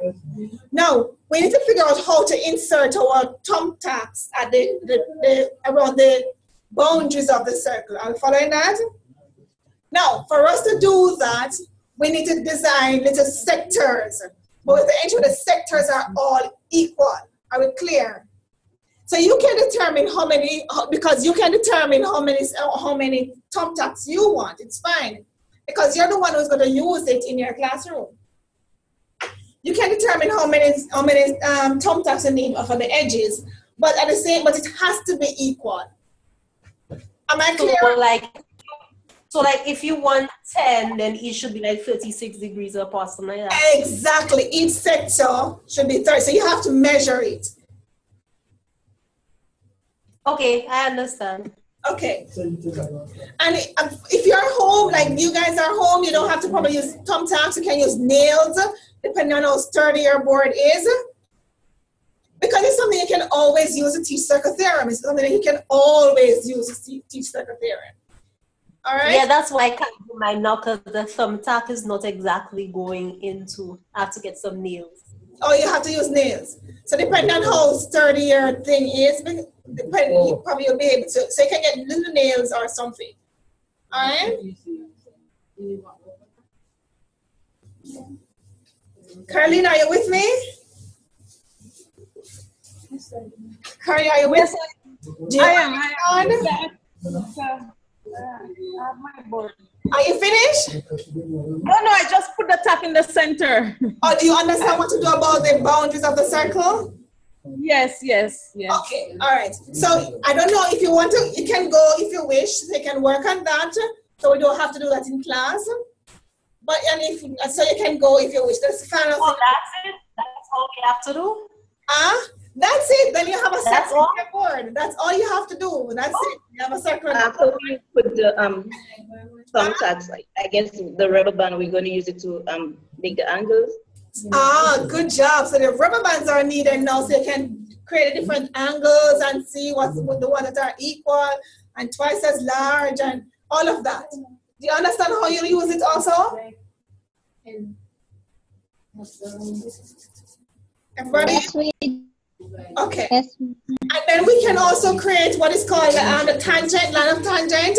We can roll a paper and glue it or thumbtack it to, nail it to the side depending on what we want. We can always. Are you following me? Yeah. All right, so if you need to go, you can go, because it is something probably if you're clear, you can work on your own. But actually, to take it to the next class, that's one of the things that we're doing on Friday. Remember, this Thursday is our independence. So for us, we won't be here. For the rest of you guys, so enjoy our independence with us. I don't know. And I'll see you on Friday at 2. We'll celebrate your independence with you. Don't worry. Okay. Passed already. It passed and we didn't get a free day. Really? Oh, I'm so sorry. Oh, I'm so sorry. But the building will be closed, so we won't be here on Thursday. So it's on Friday. We'll have class. So just finish up your boards, and I'll see you on Friday. If you must go, you can go. Fine. All right? Good night. Bye, everyone. Bye. Miss, don't say uno. Miss, don't say uno, miss.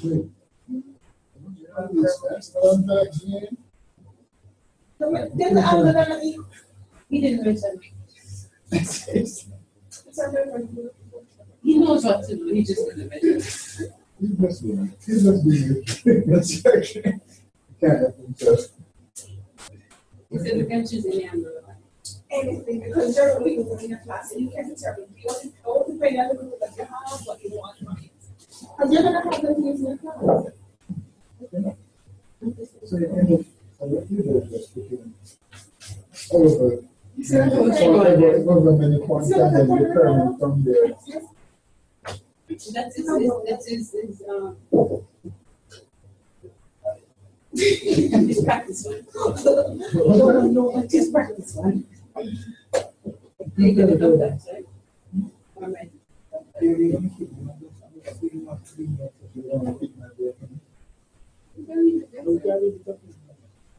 just have to remember to finish it. So I'm not sure if you're going to finish if you take it home. If you don't think it's wrong. Yeah, you better take it home. You don't put the complex in it, so you can just mark it. So you know what you should do? Yes, put the complex. Put the angle. So you can mark off where you put them about your action. See, there's construct of the angle, different angles. So let's say what is 10. You suggest that each angle is 36, right? I'm just saying.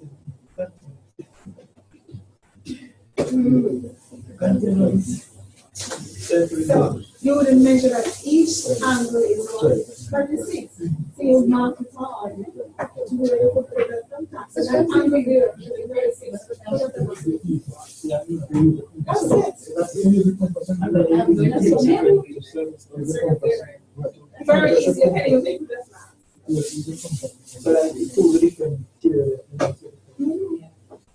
and you can see once you come from the center, once everything is center, you can see how you will form different points. And if you want to do, design this tangential circle, you can just point out that you can do whatever you can see. The paper, John paper, whatever you can just make a bigger.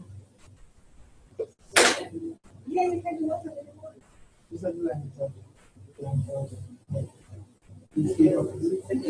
can do what you can be creative with it.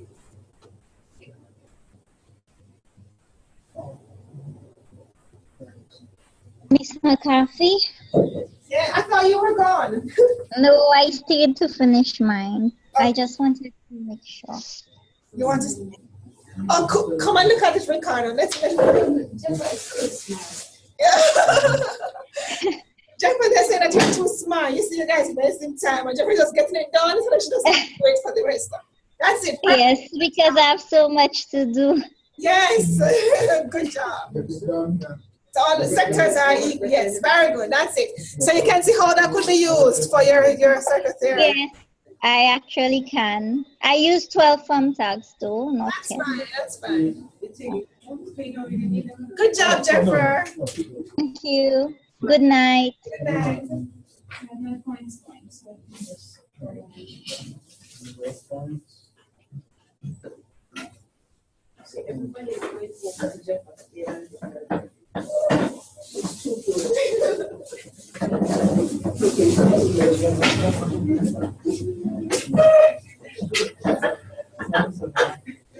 Sometimes, the Thursday, if you have something to spend time. I know, that's what you do, but I'm comfortable with it. I work in the all right, lucky you. No, not lucky me. I do have another day. Yeah, I do stuff in the day too. But I work better than them. And then you're going to do the thinking and stuff. And you have to take it really good. So for those of us who can't grade 11, is grade 11 the secretary? It depends on the school. I'm looking for the 11. Some people do the 10. Actually, it's the 10 to the 10. But normally it's 11. It may be 10 because I understand on the 10. You know the secretary. I should break things that do not. I'm telling you. Yeah, she does. I've not said the word algebraic and mathematics. Vector tricks. I work on mathematics, but for tricks and proof. No, I'm not mathematics. No, I liked it. You was mad. So I liked it. Yeah, it's mad and happy. I very small. That's why, because you like it. No, it was mad. That's why I liked it. It's fine. The more I have more options. Yeah. More options. 15, because 16 is 24 years.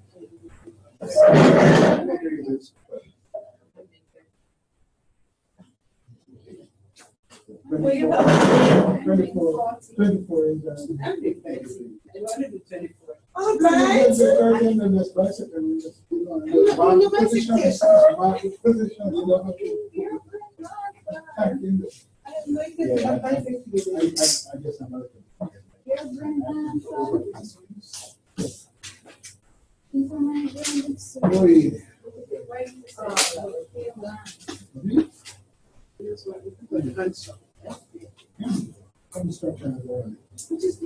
all right. Oh, it is not struggling. I must be. I must be good show. Then I would wonder what is wrong with you. Like, I would get worried. Let's see if we can hold myself. What Jesus? You guys teaching every language in personal tactic class, don't you? You have a personal class with your time, so you have to go through classes. That's a good thing. There's no space for corners and necessity. So in your stuff, can you have a point this, like a board and all that? Well, master class, I just has all this stuff there. We just put them on